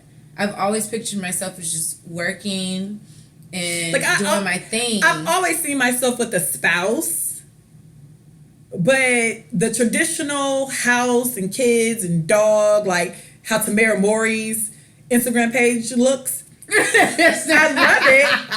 And I go and I look at it and I watch their kids and they're being raised and they got a new dog named Chloe and I'm all into it. But that ain't how I pictured it for myself. Right. Yeah, I just didn't. And I mean... And that's okay. Yeah, that's fine. Okay. I'm okay with that. But you know what? It's the journey and the process of discovering what you truly, really want, I think, is like the greatest thing.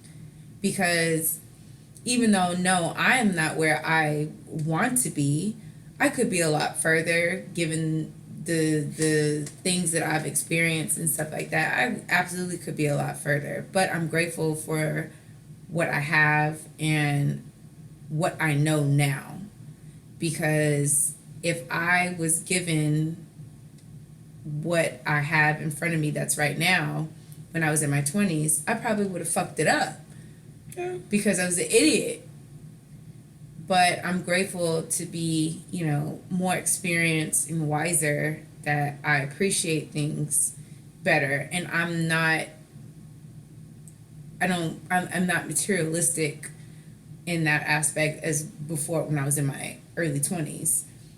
Because I was materialistic. So if I had all this stuff happening for me that's happening for me right now, then I would be just like everybody else on Instagram, posting their stupid designer shit, and then, you know, like, you know, just like that kind of stuff. Like, I don't know. It's just perspective, I guess. At the end of the day, what whatever makes you feel a way that really does. You have to figure out what triggers you. Yeah. Whatever triggers you and it has nothing to do with you. Like certain stuff is going to trigger you because it actually absolutely has something to do with you. Yeah. There's some stuff that has nothing to do with you. Like them girls speaking to, well, he ain't really my nigga now, but them girls speaking to that nigga and we all at the table, something that really had nothing to do with me. Yeah. And I went out of my way to be, I wasn't verbally mean, but I have a very silent way of being mean that people... It's just energy. Yeah, they know. And it got so bad to the point where those girls really was like, did we do something to her? Yeah. Kind of how the girl did me at Uptown. I didn't like that feeling. And it's like, I really could project that feeling on other people. So I'm starting to, and granted, everybody's work in progress, so don't... if you listen to the show, catch me on you catch me on a Tuesday and it's raining. But I mean, in general, I mean, we're cracking jokes, but it's always a work in progress, and you always have to keep trying to strive for better. So the same exact feeling I got, where for smooth 8 minutes, while my friends are over there Harlem shaking and crip walking, I was sitting on the sofa next to the hookah, like, well, damn, what did I do to that girl? But I don't know her. Well, maybe we know somebody. It literally took me 2 songs and a breakdown to like get past that. And the reality is, I be doing that shit to people. So yeah. But you know what? But that's self-awareness, man. That's God sent. Because I really, when I do it, I'm fucking good at it. That's the scary part. But that's God sent because you know. I'm really good at it. But it comes back. That full circle. It comes back. And the thing is, everything that's pretty much a terrible tyrant in me. Well, my mom isn't like my mom's hilarious, and she's very. She can clear a room without saying anything, but my mom has like a presence, right? She does. My dad was the one who used to be in the middle of the dance floor dancing, Mr. Congeniality, essentially. So, but on the flip side of my dad, he can get real nasty. And so sometimes, like when I start acting a certain way, my mom will call me my dad's name. And then I always will say in return, you stuck with him, I'm just the product. It's like, how you gonna try to, how you just gonna try to, but who does that? Like, wow. Yeah, no, I'm just the product of your decision. Like, you act like I chose the nigga to be my daddy. That was on you, sis. Like, who are you? But she does that, and I know what she means. And when I'm turning into that, I literally can tap into that whole genetic DNA side of me, and I'm really good at it. So good at it, it's scary. And then I know when I'm doing it. Like, I know when I'm doing it, but then sometimes I start it, and it's like a snowball where I can't stop myself. So I'm trying now in all situations to, even the whole self-doubt of going down into a spiral, to stop myself early. Yeah. So it won't be 3 songs, a breakdown, a drink, 2 shots later, 3 crying session, 3 people that came, 5 people left. And then now I'm okay, and I'm not a nervous goddamn wreck. Because it really was that.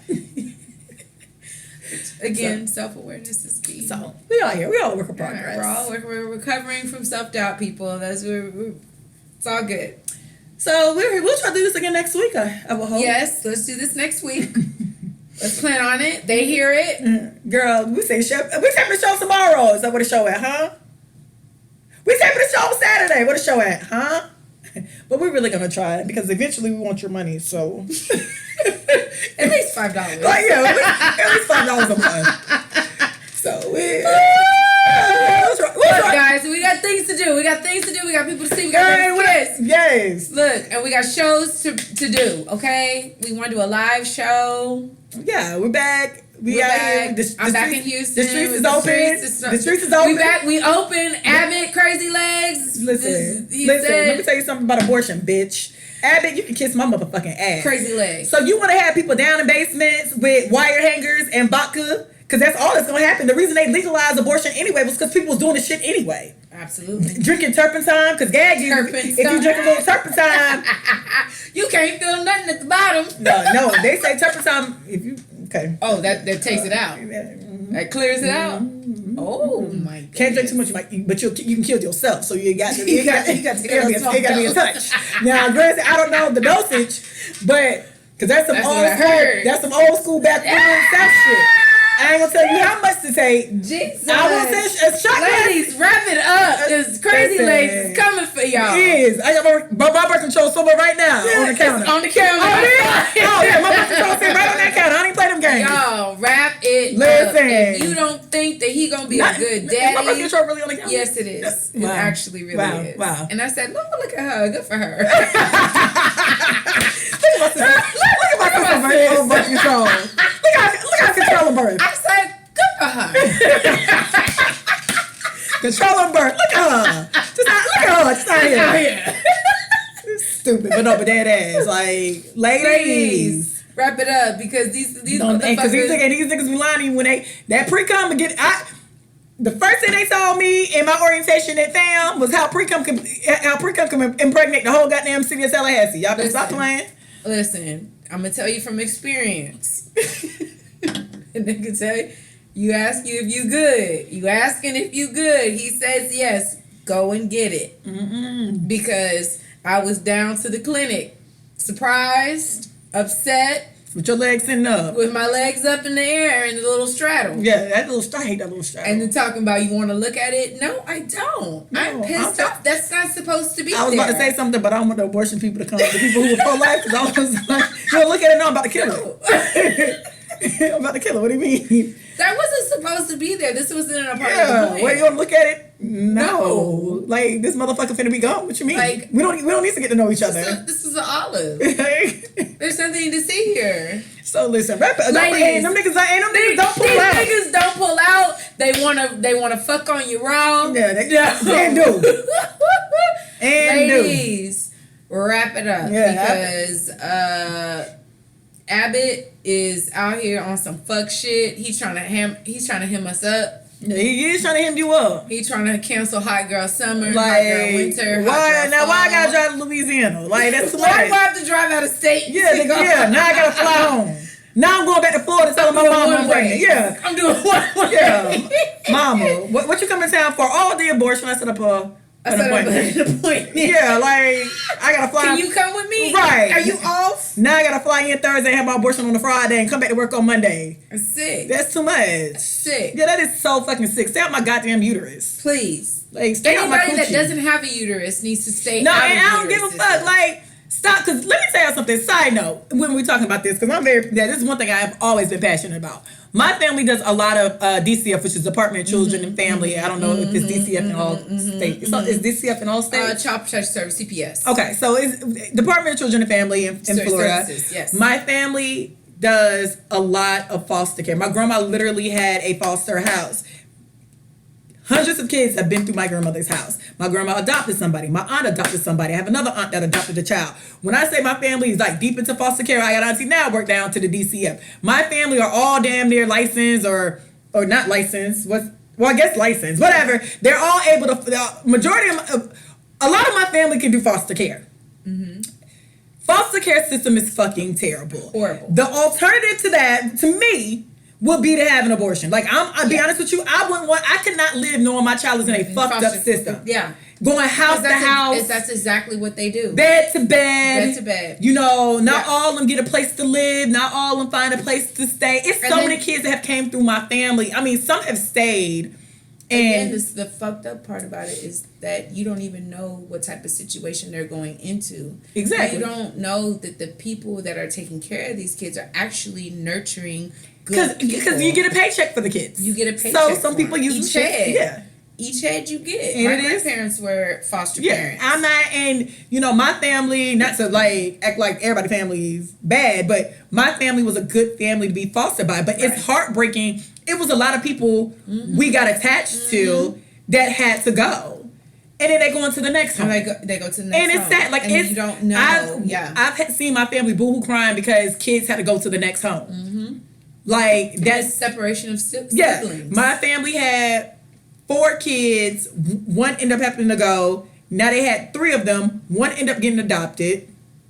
That's awful. And then the other 2 was able to stay long enough in my family, but they never got adopted, but they was able to kind of grow. Mm-hmm. And so they all still live. I have a cousin. She lives down the street now from my grandma's house, but she was lucky enough to stay because we tight. Like, you're younger than me. So it's really bad. The foster care system is fucking terrible. And people want to tell you not to get no abortion, but also they don't fund shit in the fucking foster care system. Kids getting raped and kids getting beaten, kids getting not loved. And you trying to tell me that abortion is bad? Yo, fuck you. It's a human. I heard the heartbeat. Bitch is a peanut. Babies don't even know they aware until they damn near like 2. They're like, oh, I'm a baby. Wow. Here I am, being a baby. I'm sorry. And it sounds fucked up. Newborns are just stupid. Let's be clear. It sounds fucked up. But I'm sorry. I sent my baby back to heaven. Listen, sometimes you gotta go. He went to see the king early. know the dynamic between the father and I wasn't gonna work. Because I knew the type of mother I want to be. I'm going to be. You weren't gonna be no good mama? And I was in the bar. Heavy. On top of the bar. Heavy. And I think, but then even if you don't have the money, even if you're going through a divorce, even if you're just plain out, just don't want the baby.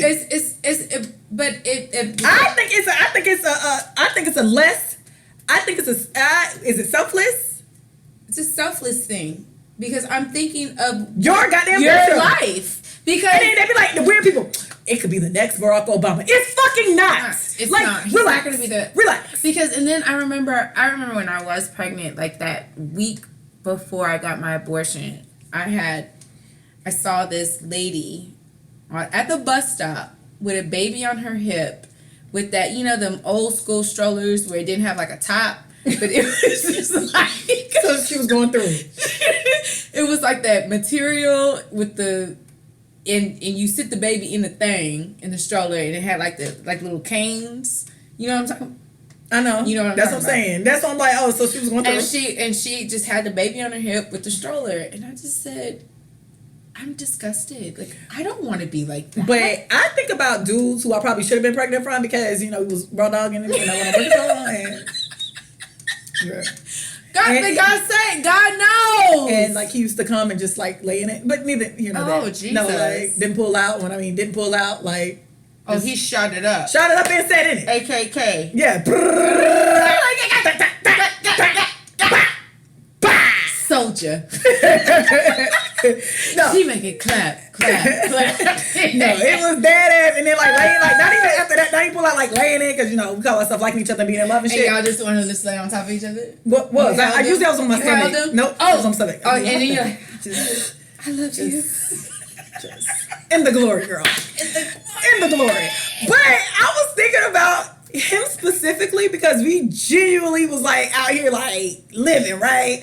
And the reality is we're not enemies now, but when everything ended, we fucking couldn't stand each other. And the reality is, even with a baby, that situation was so toxic and passionate that it was going to end terribly anyway. Yeah. But I'm so happy it didn't end terribly with a baby involved. Because then, at this point, we would still kind of we would be connected. Yeah. Like, and then I look at, like, him now. He ended up having a baby, but now he's with somebody and they have 2 kids. And that first kid kind of getting left out the shuffle because let's keep it a buck. Yeah. It is a total different situation when you're having kids with your life partner or the person you're with. And I'm not even going to say wife because not, wife, of course, but a person that you're with and you live in a house with and y'all are having kids is totally different from the girl you knocked up when you was 20. True.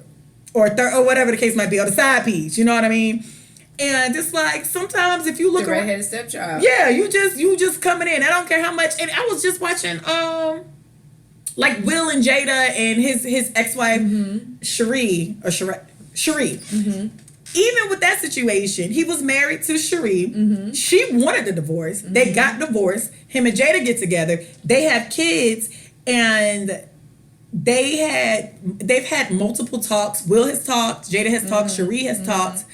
Talking about how, they love Trey and Trey calls Jada mom and the whole 9, but there was a difference with that family unit. Mm-hmm. And then there's Trey. Mm-hmm. And it's like, well, we spent Christmases with Cherie and we did Thanksgiving at their house and we spent the night, like all the kids go sleep upstairs. We're all in the house at Cherie house and we do all these family gatherings. Like Cherie stayed kicking it with them. We do all these things together and, we try to make this one. Yeah. And then at the end of the day, it was like, but she was like, I felt bad because I couldn't give him what Willow and Jaden had. Yeah. And then it's like, Jada's like, I feel bad because I tried so hard, and I still feel like he didn't. He still didn't feel it. You know what I mean? And then I watched an interview with him, and he was like Trey really didn't care for him for a little minute. It's like he went over to his house and shit, but he was like, it wasn't until like Trey got a little older, like it was like just the two of us, and then like it went like a couple of years, probably when he probably was in middle school, high school, when he going through changes. And Trey was just kind of not like seeing it for Will. But then Trey probably was looking like, you have a family. Yeah, and then that's when Willow finally said it. Willow was just like, I feel bad because, you know, it was different. Like, we loved him so much, but he really just didn't see it for us. But then I'm realizing, like, he didn't see it for y'all because he kind of was looking in the window. You know what I mean? So, like, what if that's not the life you want for your child, and you was like, you know what? Let me just go ahead. Send this $400 down to the Planned Parenthood and go about my day. Do that shit. I'm sorry. I'm always down for people abort for whatever fucking reason you feel. If you a side piece and that nigga married and you don't want the baby, go take your ass down to the clinic, okay? If you don't see a future with that nigga and you don't want to raise your baby by your damn self, take your ass to the clinic. Because I saw it. I saw my future dead ahead of me. Hell, if you just wake up, you like, you know what? I don't want to be no mama. Single mom. I respect you. With a dad in and out of his life. Right. That's stupid. And that's not something. And granted, and you know, and I hate when people are like, well, you know, you can be married and then divorced and blah, blah, blah. No. But I'm not going into a situation knowing that I'm going to be nobody. I'm getting pregnant by my life partner, my spouse, or whoever the case might be. I'm thinking we're gonna last forever. That's the only difference. Fine. To get pregnant knowing. But I'm not going to get pregnant and be like, well, I could be a single mom if I'm married too. What? No. Go to hell. What? I really despise people that say that type of shit because it's just like, that doesn't make sense. Yes, I understand that marriage is a 50-50 thing. You can absolutely get married. You can have children. I had a family. I know people who that's the argument. Like, well, you might not stay with your husband forever, but I'm not going into. I'm not marrying my husband thinking that it might not be forever. And then if I think it might not be forever, then why would I want to have children with him? Yeah. Your family can break up. Okay, that's different. But that's different. It's already been established. Yeah. The family has already been established. No. And honestly, when I look back at even the people I really loved and cared for, I'm so happy we're not connected by a child. Girl, I'm so happy. Listen. The moment, and then, you know, I realized when after everything, you know, settled or whatever, he tried to come and apologize to me.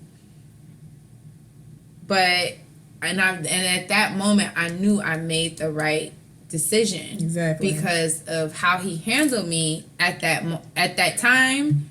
You weren't going to be And I'm going to tell you something about me. If I tell you I'm pregnant and you said what you gonna do? I'm getting an abortion. If I come in, I don't even care if I love you. Hey, I'm pregnant. What you gonna do, huh?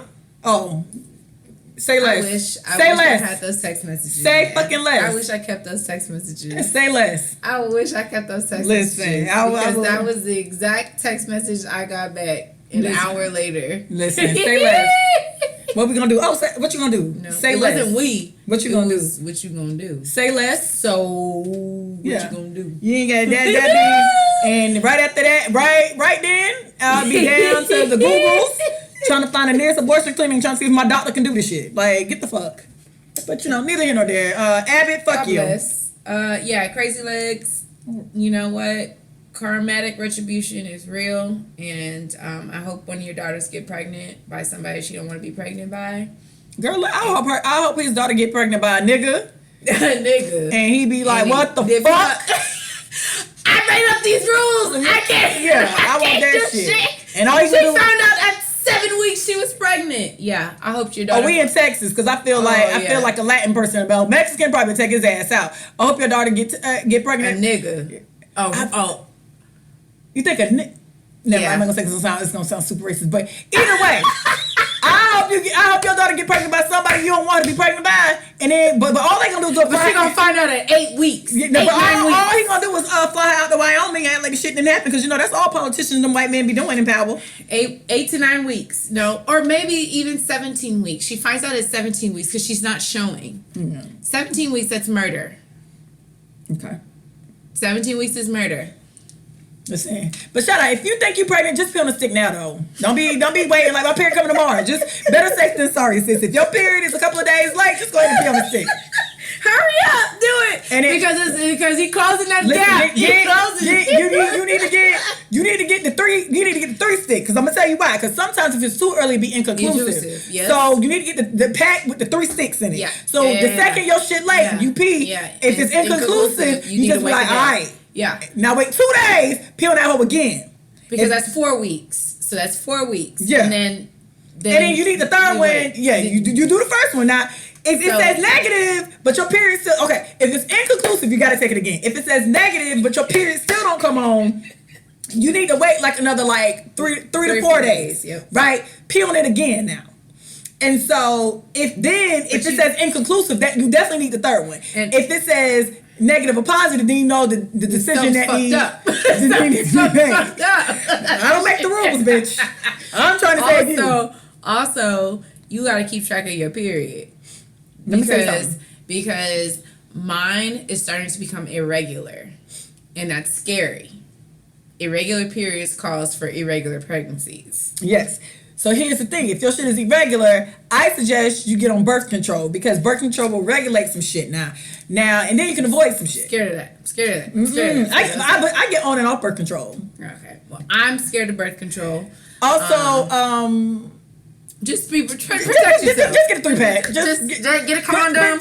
Wear the fucking condom. Wear the condom. That he says he's gonna pull out. Do not believe him. Go get the day after pill. And listen, the day after pill ain't what it used to be. $40. Like, back in the day, the day after pill was so embarrassing and shit. No, they know what's up. Yeah, they're like, girl. They're like, click. Here you go. Like, do you have to go to the counter? You want me to cut it open right now? Do you have to go to the counter and get it? Yes. Okay. No. You go to the pharmacy. No, you go to the where you buy your contraceptives. Okay, no, but okay, see, and that's easier because back in the day when I was in college, you had to go to the pharmacy at the Walgreens and tell them No. You had to tell them that you had unprotected sex and now you need a Plan B pill. Out there. No. You had to go. You have to write out of the form. You had to physically. You had to have sex that night. Wake up, realize that nigga nutted than you, and then on your way home. Oh, you knew what you had to do. You stop by the local Eckerd's. The local Eckerd's. Come on, Eckerd's. Yes, God. And then like you had to sign a waiver. Like, yes, I had unprotected sex and be embarrassed and slut shamed. So times has moved. So. Yes, you can go to the condom section or the period section what I call it because it's all the pads, they got it locked up probably with the condoms. So I always find weird. At CVS they don't. Okay, so and see, here's the thing. I don't want you to get arrested for having to steal it at CVS, but they might drop the charges. Because you gotta tell them you're in a serious situation. You might get away with it.